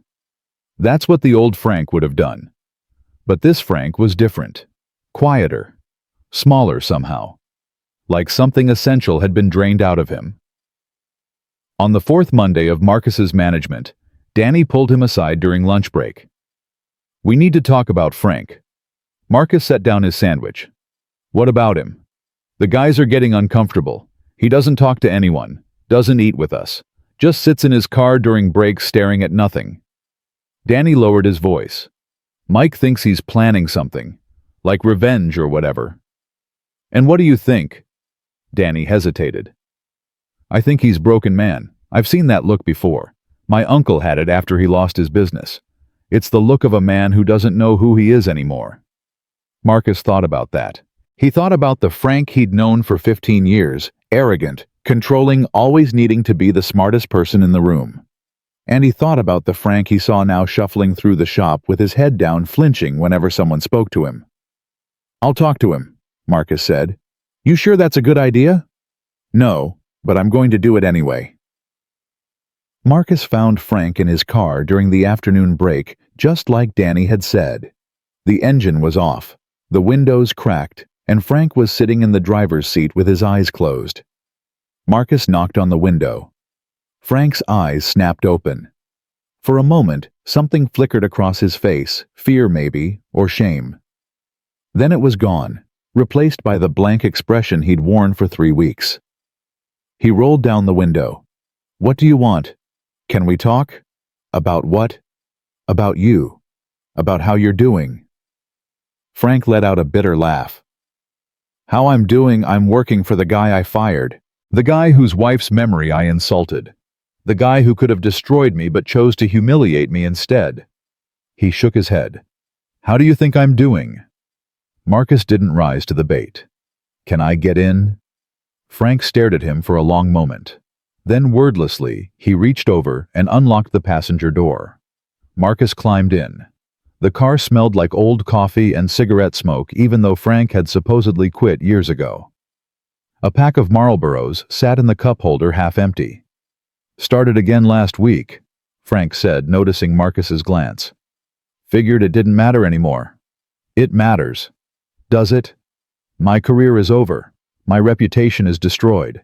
I'm 52 years old and I'm working as a mechanic in a shop I used to own." Frank's voice cracked. "What's the point of anything?" Marcus was quiet for a moment. He'd come here planning to deliver a lecture to tell Frank to shape up or ship out. But sitting here now, seeing the man up close, he felt something unexpected. Compassion. "Can I tell you something?" Marcus asked. Frank shrugged. "Not like I can stop you. 3 years ago when Sarah died, I wanted to give up. I wanted to crawl into a hole and never come out. The only thing that kept me going was Chloe. I had to get up every morning because she needed me. I had to keep working because she needed food and clothes and a roof over her head." Frank was listening now, his eyes on Marcus's face. "But there were nights," Marcus continued, "when I sat in my truck after work, just like you're sitting here now, and I thought about driving into a bridge abutment, about ending it, about escaping the pain." Frank's expression shifted. Surprise. Recognition. "You never told anyone that?" "No, I didn't." Marcus took a breath. "The point is, I understand what it feels like to lose everything, to feel like there's no way forward. But there is a way forward, Frank. There always is. You just have to be willing to take it." "Easy for you to say. You got handed a business by a billionaire." "I got handed an opportunity, one I earned by doing the right thing when nobody was watching." Marcus turned to face Frank directly. "You can earn that too. It's not too late." Frank was quiet. His hands gripped the steering wheel, knuckles white. "I don't know how," he said finally, his voice barely above a whisper. "I don't know how to be anything other than what I was." "Then learn." "That's what I'm doing. Every day I'm learning how to be a manager, how to run a business, how to lead people. It's hard. It's uncomfortable. But it's possible." Marcus paused. "The question is whether you're willing to try." Frank didn't answer immediately. He stared out the windshield at the shop at the building where he'd spent 15 years building something that had ultimately collapsed under the weight of his own failures. "Why do you even care?" he asked. "After everything I did to you, why do you give a damn what happens to me?" It was a fair question. Marcus had asked himself the same thing. "Because holding on to anger is exhausting," he said. "Because my daughter watches everything I do, and I want her to see a father who forgives instead of one who destroys. And because—" he hesitated. "Because I know what it's like to need a second chance. Someone gave me one. The least I can do is pass it on." Frank's jaw tightened. For a moment, Marcus thought he was going to break down, really break down, tears and all. But Frank Harrison wasn't that kind of man. Not yet, anyway. "I don't deserve your forgiveness," Frank said. "Maybe not, but you're getting it anyway." Marcus opened the car door. "Break's over in 5 minutes. I expect you back on the floor." He got out and walked toward the shop, not looking back. Behind him, he heard Frank's car door open and close, the sound of footsteps following. That evening, Walter Brennan called. "How are things at the shop?" Marcus was sitting at the kitchen table, helping Chloe with her homework. He tucked the phone between his ear and shoulder and continued pointing at the math problems. "Getting better. Slowly." "And Frank?" "We talked today. Really talked for the first time." "How did it go?" Marcus thought about the conversation, about the broken man in the car, about the footsteps that had followed him back into the shop. "I think he's starting to understand," Marcus said. "It's going to take time, but I think there's hope." "That's more than I expected." Walter paused. "You're handling this better than I would have at your age." "I had a good teacher." "You mean Sarah?" Marcus smiled. "I mean everyone. Sarah. My father. Eleanor. Even you, Mr. Brennan." "Walter. Walter." There was warmth in the old man's voice when he spoke again. "I'm proud of you, Marcus. I want you to know that." "Thank you." Marcus felt his throat tighten. "That means more than you know." "I'll be in Columbus next week. I'd like to take you and Chloe to dinner, if you're free." "We'd like that." "Good. I'll have Diana send the details." A pause. "And Marcus." "Yeah. Keep up the good work. The shop isn't just a business anymore. It's a symbol of what's possible when good people are given a chance." After they hung up, Chloe looked up from her homework. "Who was that daddy?" "A friend." "The old man who helped you get your job back?" "That's the one." Chloe nodded thoughtfully. "He sounds nice. Can I meet him?" "Next week. He's taking us to dinner." Her face lit up. "Really? Where?" "I don't know yet, but I'm sure it'll be somewhere special." "Can I wear my princess dress?" Marcus laughed. "We'll see." "That means yes." "That means we'll see." Chloe grinned and went back to her math problems, humming softly to herself. Marcus watched her for a moment, this little person who had become his entire world. She was so much like Sarah, the same determination, the same stubbornness, the same ability to find joy in the smallest things. He wondered what Sarah would think of all this. The shop. The new responsibility. The strange turn his life had taken in the span of a month. He liked to think she'd be proud. The next 2 weeks brought changes Marcus hadn't anticipated. Word had spread about what happened at Webb & Sons Auto Repair. The story of the mechanic who got fired for helping a stranger, only to have that stranger turn out to be the building's owner, had taken on a life of its own. Customers who hadn't visited the shop in years started coming back. New customers appeared curious about the place they'd heard about from friends and neighbors. Revenue increased, not dramatically, but noticeably. Enough that Marcus could start thinking about equipment upgrades, about hiring additional staff, about all the improvements he'd been dreaming about for years. But, with success came new challenges.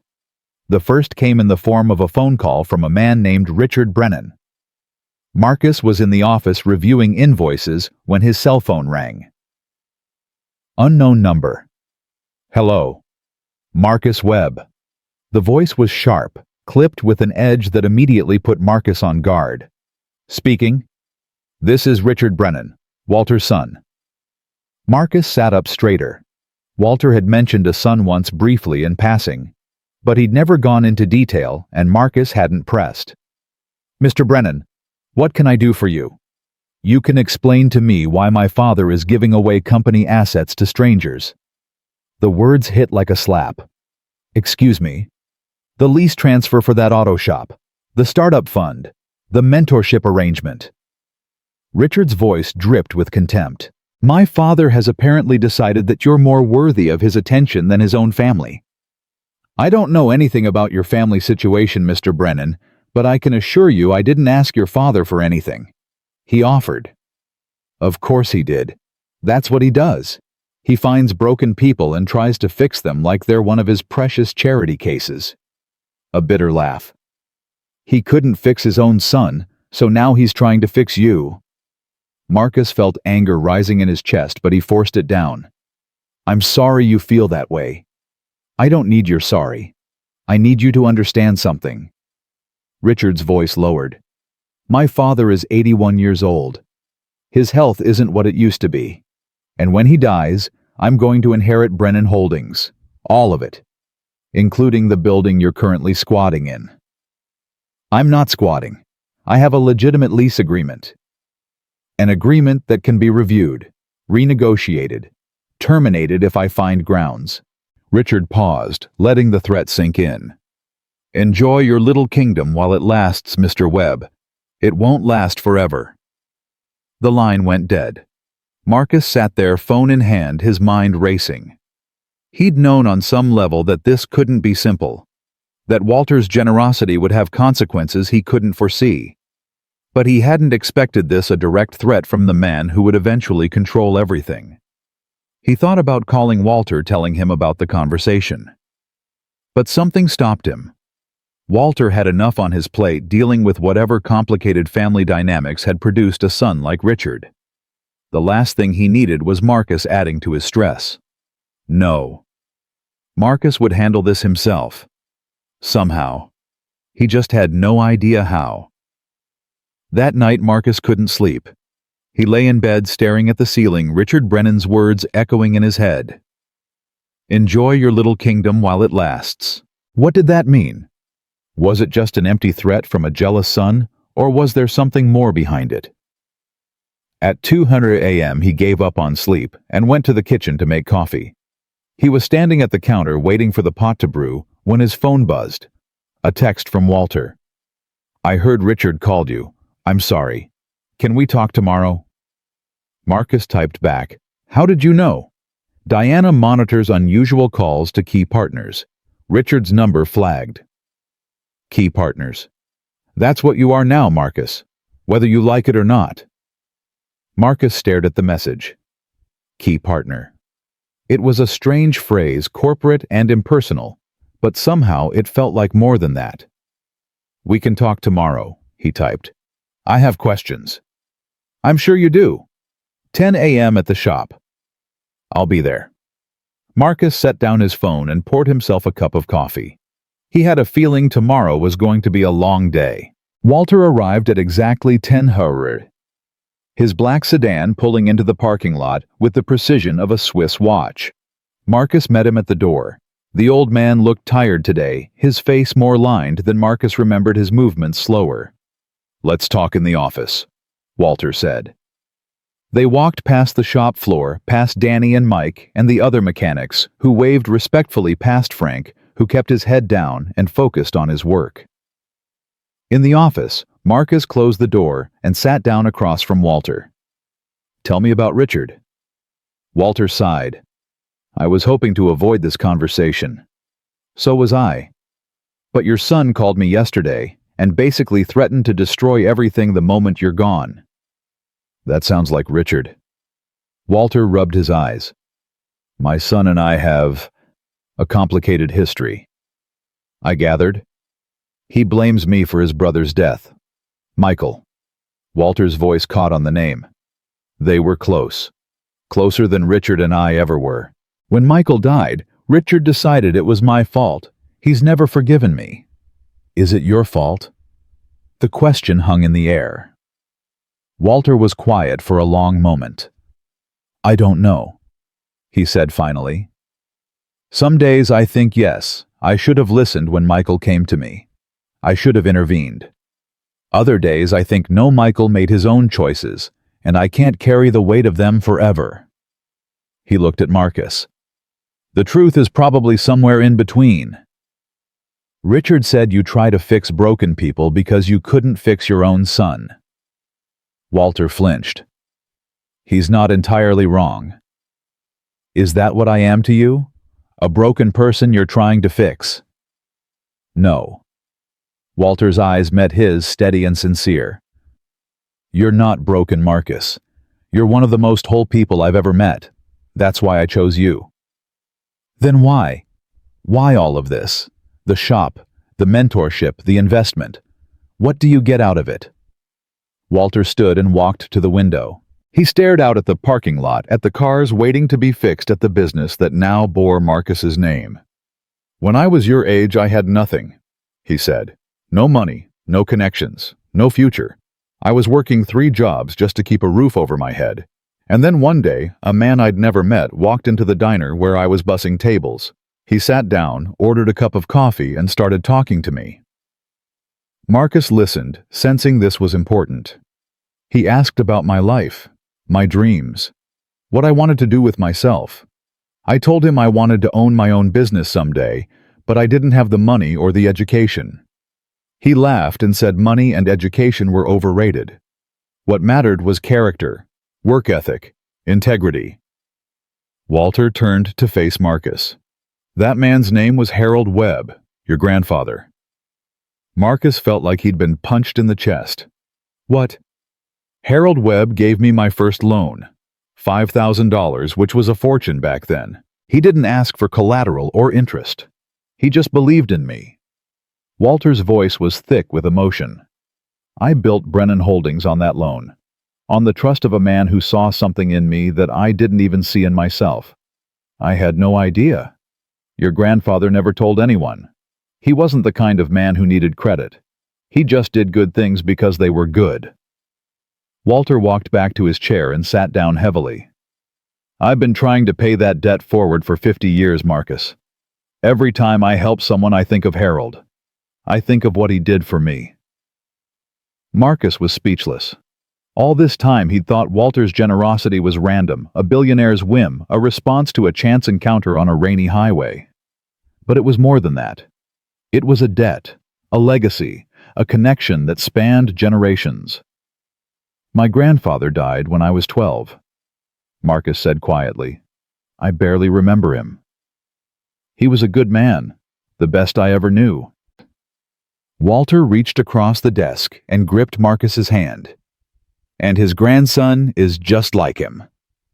They sat in silence for a moment, the weight of history pressing down on them both. Finally, Marcus asked the question he'd been avoiding. What about Richard? What happens when... He couldn't finish the sentence. When I die. Walter smiled sadly. I've been thinking about that a lot lately. My health isn't what it used to be. The doctors say I have maybe 2 years, maybe 5, maybe more if I'm lucky.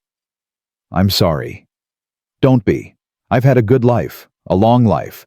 I've built things, helped people, made a difference. He paused. The only thing I regret is Richard. The relationship we never had. The bridge I could never rebuild. Maybe it's not too late. Maybe. Walter didn't sound convinced. But regardless of what happens with Richard, I want you to know that I've taken steps to protect you. The lease is ironclad. The startup fund is held in trust. Even if Richard wanted to, he couldn't take the shop away from you. Marcus felt a wave of relief. Thank you. Don't thank me. Just keep doing what you're doing. Build something your grandfather would be proud of. Walter stood up. Now I believe I promised Chloe a dinner. Is this Saturday still good? Marcus smiled. She's been talking about it all week. She picked out her princess dress and everything. Walter laughed, a real laugh, warm and genuine. Then Saturday it is. I'll pick you both up at 6. He walked to the door, then paused. Marcus. Yeah. Harold would be proud of you. I know it. He opened the door. I'm proud of you too. And then he was gone, leaving Marcus alone with his thoughts and the ghost of a grandfather he barely remembered. The rest of the week passed quickly. Marcus threw himself into work, using the busyness to distract himself from everything Walter had told him. The revelation about his grandfather, the threat from Richard, the complicated web of history and obligation that now surrounded him. Frank, surprisingly, was the one who noticed. It was Friday afternoon, and Marcus was in the office staring at the same spreadsheet he'd been staring at for an hour when there was a knock on the door. Yeah. Frank stepped in. He looked different than he had a month ago, cleaner somehow, more present. His eyes weren't as hollow. Got a minute? Sure. Frank closed the door and sat down across from Marcus. You look like hell. Thanks. I'm serious. Something's eating at you. Has been all week. Frank paused. I know we're not exactly friends, but I've been where you are, carrying something heavy, trying to pretend everything's fine. It doesn't work. Marcus almost laughed at the irony. Frank Harrison, of all people, trying to offer emotional support. It's complicated. Most things are. Marcus studied the man across from him. The Frank he'd known for 15 years would never have sat here like this, offering to listen. That Frank only cared about himself. But this Frank was different, changed. Whether by humiliation or redemption or something else entirely, Marcus couldn't say. Mr. Brennan's son called me last week. Marcus heard himself say. Threatened to take everything away when his father dies. Frank's expression darkened. Richard Brennan. You know him. I know of him. He's got a reputation in the industry, ruthless, vindictive. The kind of guy who'd burn down his own house just to spite the neighbors. Great. What did Mr. Brennan say? That he's taken steps to protect me. That Richard can't touch the shop. Then why are you worried? Marcus leaned back in his chair. Because nothing is ever that simple. Because people like Richard don't give up. Because I've got a daughter who depends on me, and I can't afford to lose everything again. Frank was quiet for a moment. Then slowly he nodded. You know what I've learned these past few weeks? What? That the worst thing that can happen to you isn't always the worst thing. Frank's voice was thoughtful, almost reflective. I thought losing this shop was the end of the world. I thought working for you would be the ultimate humiliation. But it's not. It's just different. A different path than the one I planned. Is that supposed to make me feel better? It's supposed to remind you that you've survived worse. Frank leaned forward. You lost your wife. You raised a daughter alone. You got fired by an asshole who didn't appreciate you. And you came out the other side. Stronger. Better. Marcus stared at him. This was the longest, most genuine conversation they'd ever had. Why are you telling me this? Frank shrugged.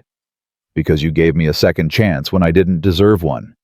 Because you're the first person in a long time who saw me as something other than a villain. He paused. Because maybe I'm finally learning to be the person I should have been all along. Marcus didn't know what to say. Whatever happens with Richard Brennan, Frank continued, you don't have to face it alone. You've got people here who believe in you. Danny, Mike, the rest of the guys. He hesitated. Me if you want. You. I know it sounds crazy. A month ago I was trying to destroy you. But people change, Marcus.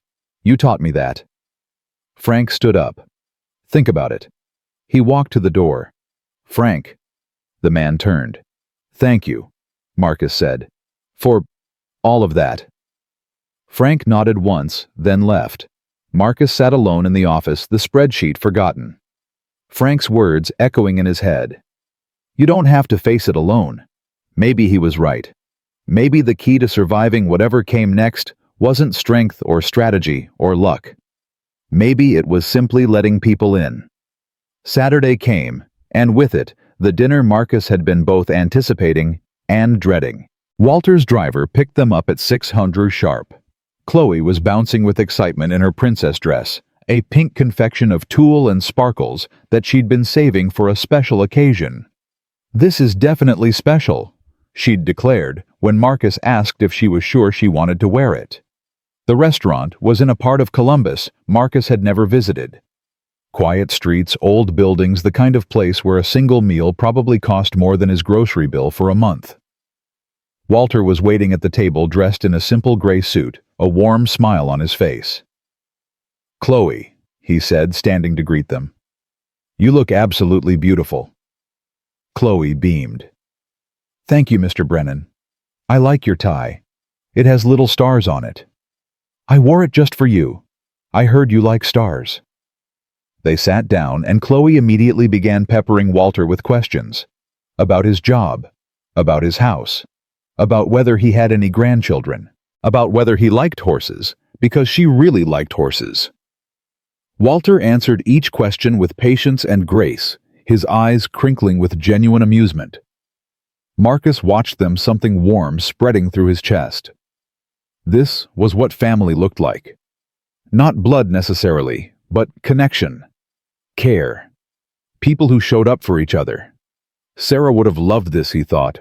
She would have loved seeing Chloe so happy, so comfortable with this strange old man who had wandered into their lives. "Daddy?" Marcus blinked. "Yeah, baby." "Mr. Brennan says he has a picture of Grandpa Harold. Can we see it?" Marcus looked at Walter, surprised. "I carry it with me," Walter said quietly. "Always have." He reached into his jacket and pulled out a worn leather wallet. From inside, he extracted a small faded photograph. He handed it to Marcus. The photo showed two young men standing in front of a building. One was clearly Walter, 50 years younger, with dark hair and a confident smile. The other was... "That's him," Marcus whispered. "That's my grandfather." Harold Webb looked exactly like Marcus remembered from old family photos. The same strong jaw, the same kind eyes, the same posture of quiet dignity. "Taken in 1975, Walter said. "The day he gave me the loan. I've kept it ever since." Chloe leaned over to look. "He looks like you, Daddy." Marcus felt tears prick at his eyes. "Yeah, he does." Walter reached across the table and placed his hand over Marcus's. "He's proud of you," Walter said softly. "Wherever he is, he's proud." Marcus looked at the old man who had changed his life, at his daughter, who was his reason for living, at the photograph of a grandfather he barely knew, whose single act of kindness had echoed across decades. "Thank you," Marcus said, "for everything." Walter smiled. "Thank your grandfather. I'm just finishing what he started." 6 months changed everything. Marcus stood at the entrance of Webb & Sons Auto Repair on a crisp April morning, watching the sunrise paint the building in shades of gold and pink. The shop looked different now. New sign, freshly painted walls, updated equipment visible through the clean windows. But it wasn't just the physical changes that mattered. It was the feeling, the energy, the sense that this place was alive again. His phone buzzed. A text from Danny. "Running 5 minutes late. Emma's got a doctor's appointment. Everything okay?" Marcus smiled and typed back, "Take your time. Family first." Family first. That had become the unofficial motto of the new Webb & Sons. It was painted on a small plaque that hung in the break room right next to the photo of Marcus's grandfather and Walter Brennan from 1975. The door opened behind him, and Frank stepped out, 2 cups of coffee in hand. "Thought you might need this." Marcus took the cup. "Thanks." They stood together in silence, watching the early morning traffic on the street. 6 months ago, this moment would have been unthinkable. Frank Harrison, the man who had humiliated Marcus in front of everyone, now standing beside him as an ally, as something approaching a friend. "You hear from Walter lately?" Frank asked. "Yesterday. He's doing another round of treatments. Says the doctors are optimistic." "That's good." Frank took a sip of his coffee. He's a tough old bastard. He is. Another silence. Comfortable this time. I've been thinking, Frank said. About what? About everything. The shop. You. What happened? He paused. I never properly apologized. Not really. I said the words, but I didn't mean them. Not back then. Marcus turned to look at him. And now. Now I mean them. Frank met his eyes. I'm sorry, Marcus. For all of it. For the way I treated you. For what I said about Sarah. For being so consumed by my own ego that I couldn't see what was right in front of me. What was right in front of you? A good man. A man who deserved better than what I gave him. Frank's voice cracked slightly. I spent 15 years running this place, and I never once stopped to think about the people who worked here. They were just tools, means to an end. But you showed me they're more than that. We're all more than that. Marcus didn't respond immediately. He thought about the journey that had brought them here. The pain, the humiliation, the unexpected redemption. I forgive you, Frank, he said finally. I forgave you a long time ago, but hearing you say it, that means something. Frank nodded, his jaw tight with emotion. Thank you. Now finish your coffee. We've got cars to fix. Frank laughed, a real laugh, warm and genuine. Yes, boss. They walked back inside together, side by side. The day passed like most days at the shop, busy, chaotic, rewarding. Marcus handled a dispute with a supplier, mediated a minor disagreement between two mechanics, and personally oversaw the repair of a vintage Mustang that belonged to a customer who'd been coming to the shop since Marcus's father's time. At noon, his phone rang. Diana Chen's name flashed on the screen. Diana, what's up? Mr. Webb, I have some news. Her voice was carefully neutral, the way it always was when she was delivering important information. Richard Brennan has requested a meeting with you. Marcus felt his stomach tighten. A meeting?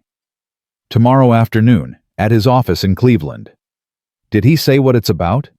No, but I should tell you that Mr. Brennan Walter has been made aware of the request. He asked me to tell you something. What? Trust yourself. You'll know what to do. The line went silent for a moment. Diana, what do you think this is about? Another pause, then quietly.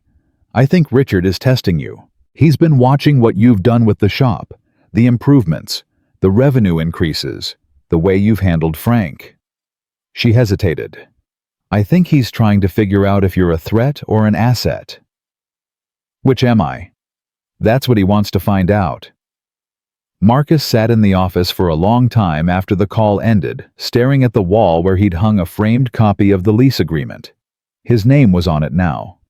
Marcus Webb, proprietor. His father's dream, his grandfather's legacy, now in his hands. He picked up his phone and dialed Eleanor Patterson. Marcus, everything all right? Yeah, I need some advice. I'm listening. He told her about Richard, about the meeting, about the fear that had been gnawing at him for months, that everything he'd built could be taken away by a man who saw him as nothing more than a charity case. Eleanor was quiet until he finished. Then she said, Do you remember what Sarah used to say when you were worried about something? Marcus closed his eyes. She'd say, the worst thing that can happen is never as bad as you think. And the best thing is usually better than you can imagine. She was right. She was always right about things like that. Eleanor's voice was warm. Go to the meeting, Marcus. Hear what Richard has to say. Don't let fear make your decisions for you. What if he wants to take everything? Then you'll deal with it. You'll find another way. Because that's what you do. She paused. But I don't think that's what's going to happen. Why not? Because Walter Brennan didn't choose you by accident. He saw something in you. Something strong, something real. And I think deep down Richard sees it too. He just doesn't want to admit it yet. Marcus let out a breath he didn't know he'd been holding. Thank you, Eleanor. Go get him, Tiger. The drive to Cleveland took 2 hours. Marcus spent most of it in silence, thinking about everything that had led to this moment. The rainy night on Highway 41. The firing. The redemption. The shop that now bore his family's name. Richard Brennan's office was in a glass tower downtown, even larger and more imposing than the Brennan Holdings headquarters in Columbus. Marcus took the elevator to the top floor, his heart pounding in his chest. A receptionist led him to a corner office with floor-to-ceiling windows overlooking the city. Richard was standing at one of them, his back to the door. "Mr. Webb, thank you for coming. You didn't give me much choice." Richard turned. He was younger than Marcus expected, mid-50s maybe. Sharp features, expensive suit eyes that calculated everything they saw. But there was something else in those eyes too. Something that looked almost like uncertainty. "Please sit." Marcus sat. Richard remained standing, pacing slowly around the office. "I'm going to be honest with you," Richard said. "When my father told me about you, I was furious. Here was this stranger, this mechanic, and my father was treating him like the son he never had." He laughed bitterly, which was ironic, considering he already had a son. "I'm not trying to replace anyone. I know that now." Richard stopped pacing and faced Marcus directly. "I've spent the last 6 months watching you, reading reports, talking to people who've worked with you. Do you know what everyone says? No. They say you're honest, that you work harder than anyone they've ever met, that you treat people with respect regardless of who they are." Richard's jaw tightened. "They say you're exactly like your grandfather." Marcus felt a chill run down his spine. "You knew about my grandfather. I've known about Harold Webb my whole life. My father never stopped talking about him. The man who gave him a chance when no one else would. The man who believed in him when he had nothing." Richard's voice was thick with old resentment. "I used to hate that story. I used to think my father loved Harold Webb more than he loved me. That's not true. I know that now." Richard walked to his desk and sat down heavily. "My brother Michael was always the favorite. He was kind like our father, good with people. I was the practical one, the one who understood business money strategy. My father needed both of us, but he only loved one." Marcus didn't respond. This wasn't his story to comment on. "When Michael died, I blamed my father. I blamed everyone." Richard's voice cracked. "And I spent the next 12 years trying to prove that I was better than Michael. Smarter, more successful, more worthy of my father's respect. Did it work?" "No." Richard laughed, but there was no humor in it. "Nothing worked, because I was trying to earn something that was already mine.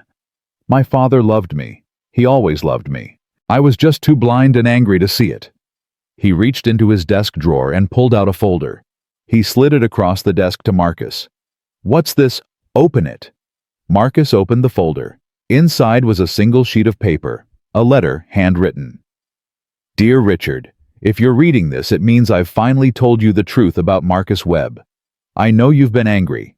I know you've seen him as a threat, but I need you to understand why I helped him. 50 years ago, a man named Harold Webb saved my life. Not physically, but in every way that matters. He gave me hope when I had none. He believed in me when I couldn't believe in myself. And he asked for nothing in return. Marcus is Harold's grandson. He has the same heart, the same integrity, the same quiet strength. When I met him on that highway, I saw Harold looking back at me, and I knew I had a chance to repay a debt that had been weighing on me for half a century. I'm not choosing Marcus over you. I'm not replacing Michael. I'm simply doing what Harold would have done, helping someone who deserves a chance. You are my son. I love you more than you know, and I'm sorry I never found the words to tell you while I could. Please, Richard, don't let anger define you. Don't let resentment poison the rest of your life. Find a way to see Marcus not as a rival, but as an ally, a friend, perhaps even a brother. That's what I want. That's what Michael would have wanted. And I believe deep down it's what you want too. With all my love, Dad." Marcus read the letter twice. Then he looked up at Richard. When did he give you this? Last week, during one of his treatments. Richard's eyes were red. He made me promise to read it. To really read it, not just skim it and throw it away. And he was right. About everything. Richard took a shaky breath. I've spent months planning how to destroy you, Marcus. How to take back what I thought you'd stolen, but reading this letter, sitting with my father while he fights for his life. I realized I was wrong. Marcus waited. You're not my enemy. You're not a threat.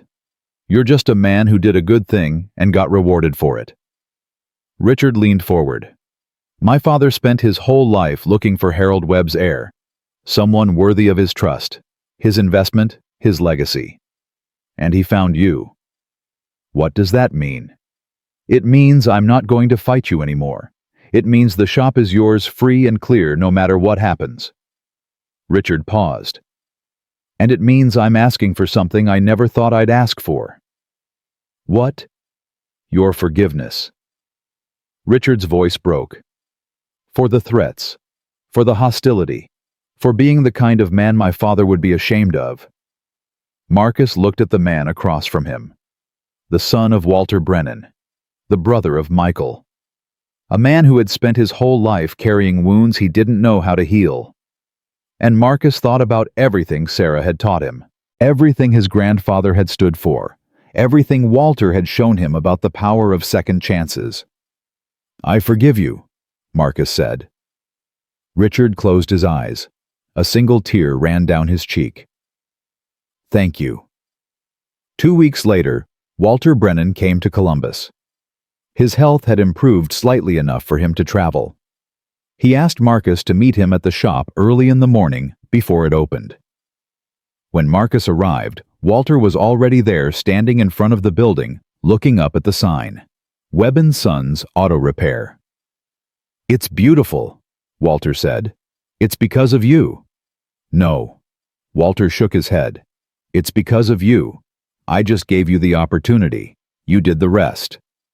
They walked inside together. The shop was empty quiet, the equipment gleaming in the early morning light. Walter moved slowly, his hand trailing along the workbenches, the tool cabinets, the lifts where Marcus had spent 23 years of his life. Your grandfather would be proud, Walter said. I hope so. I know so. Walter turned to face him. I have something for you. He reached into his jacket and pulled out a small box. Inside was a key, old brass, worn smooth by decades of handling. This was the key to Harold's first shop, Walter explained. He gave it to me the day I paid back my loan. He said it was a symbol.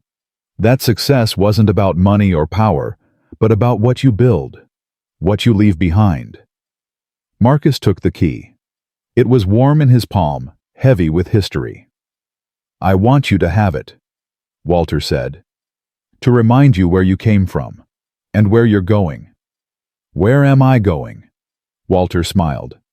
Wherever you want. The future is yours now, Marcus. Build something beautiful with it.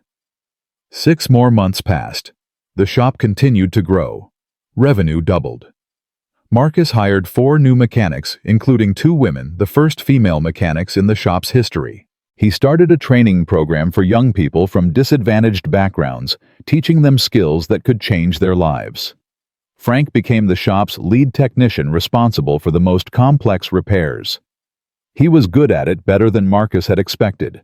The humiliation had burned away his arrogance, leaving behind something stronger, something real. Danny got married. Mike had a baby. Eleanor Patterson celebrated her 70th birthday with a party at the shop surrounded by people who loved her. And Chloe turned 8. Her birthday party was held at the shop after hours. Balloons everywhere, cake and ice cream. Kids running between the lifts playing hide and seek among the equipment. Marcus stood off to the side watching his daughter blow out her candles, her face lit with joy. Make a wish, baby. Chloe closed her eyes, squeezed them tight, and blew. All 8 candles went out at once. What did you wish for? Her friend Emma asked. I can't tell you. Then it won't come true. Later, after the other kids had gone home and Chloe was helping Marcus clean up, she tugged on his sleeve. "Daddy." "Yeah? Can I tell you my wish now?" "Sure, sweetheart." Chloe looked up at him with those big brown eyes, Sarah's eyes, and smiled. "I wished that you would always be as happy as you are right now."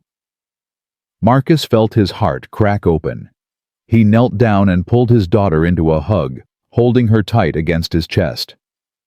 "I will be baby. I promise. Really. Really. Because I have you. And that makes me the happiest man in the world." 1 year to the day after Marcus Webb stopped on Highway 41 to help a stranger in the rain, he received a phone call. It was Diana Chen. "Mr. Webb, I'm calling to inform you that Walter Brennan passed away this morning, peacefully in his sleep." Marcus sat down heavily, the breath going out of him. "He asked me to give you a message." Diana continued, her voice steady despite the grief beneath it. He said, "Tell Marcus thank you for reminding an old man what matters, for finishing what Harold started, for being the son I never knew I needed."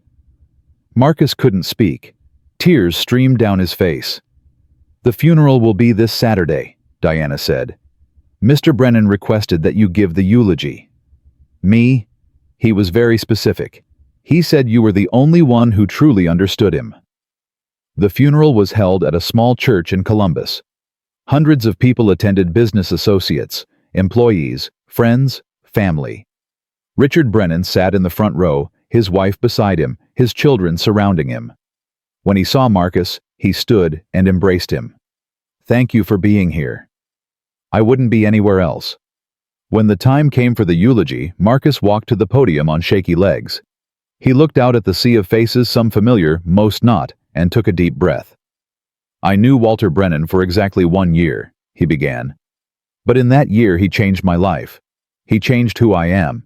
He changed what I believe is possible." He paused, gathering his thoughts. Walter found me on a highway in the rain.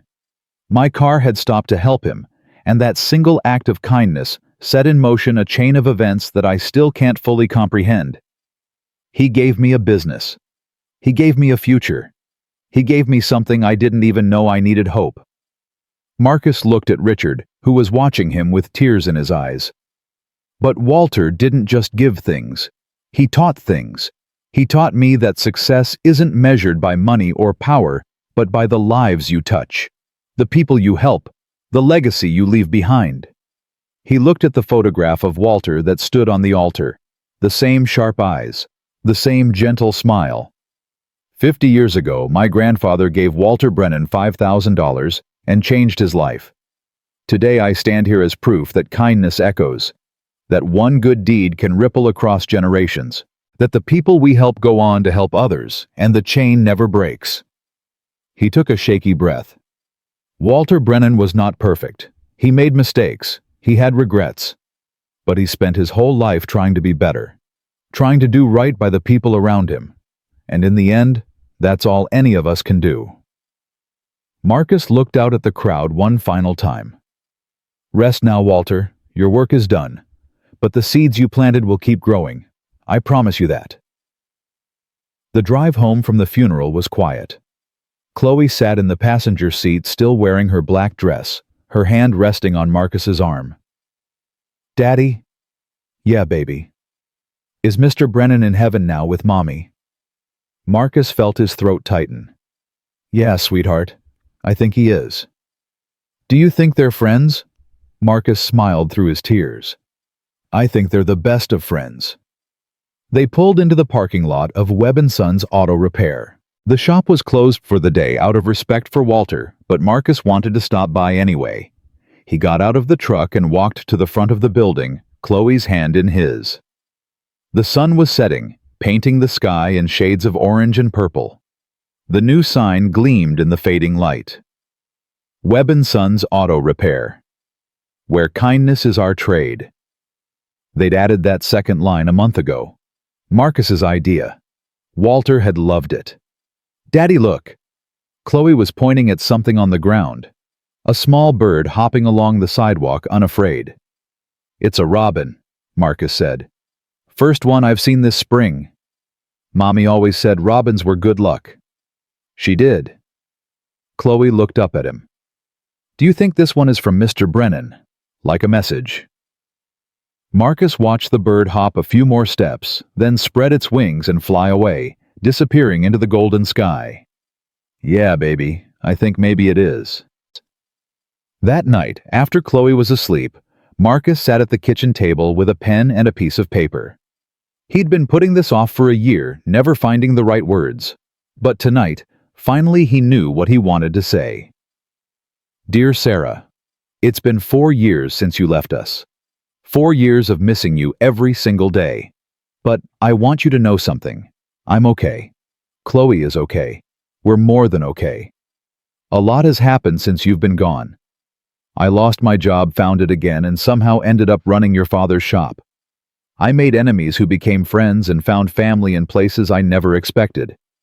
But the most important thing I learned is something you already knew, something you tried to teach me every day we were together. Kindness matters. It matters more than money, or success, or power. It matters more than being right, or being strong, or being smart. At the end of the day, the only thing that really matters is how we treat each other. The good we do, the love we give." I stopped to help a stranger in the rain, and it changed my life. Not because he turned out to be rich or powerful, but because he reminded me of who I am, who you helped me become. I'm going to keep doing good things, Sarah. For Chloe, for you, for everyone who believed in me when I couldn't believe in myself. And someday when it's my turn to go, I hope you'll be waiting for me. You and Walter and my grandfather and everyone else who's watching over us. Until then, I'll keep the light on. I love you. Forever. Marcus. He folded the letter and placed it in the drawer where he kept Sarah's anniversary cards. Then he turned off the light and walked to Chloe's room. She was sleeping peacefully, her stuffed rabbit clutched against her chest, a small smile on her face. Marcus bent down and kissed her forehead. "Good night, sweetheart." He walked to his own room and lay down on the bed staring at the ceiling. Outside, the spring rain was starting to fall, the same kind of rain that had been falling the night he stopped to help Walter Brennan. The night, everything changed. Marcus closed his eyes and listened to the rhythm of the drops against the window. Tomorrow he would open the shop. He would fix cars and manage employees and deal with suppliers and do all the things a business owner does. But tonight, he was just a father, a son, a grandson, a link in a chain that stretched back generations and would stretch forward into a future he couldn't imagine. The rain continued to fall gentle and steady, washing the world clean. And somewhere out there on a highway in the dark, someone else was stopping their car to help a stranger. The circle of kindness keeps turning. It doesn't need a reason. It only needs someone brave enough to start it and someone wise enough to keep it going. Marcus Webb was both. And that made all the difference.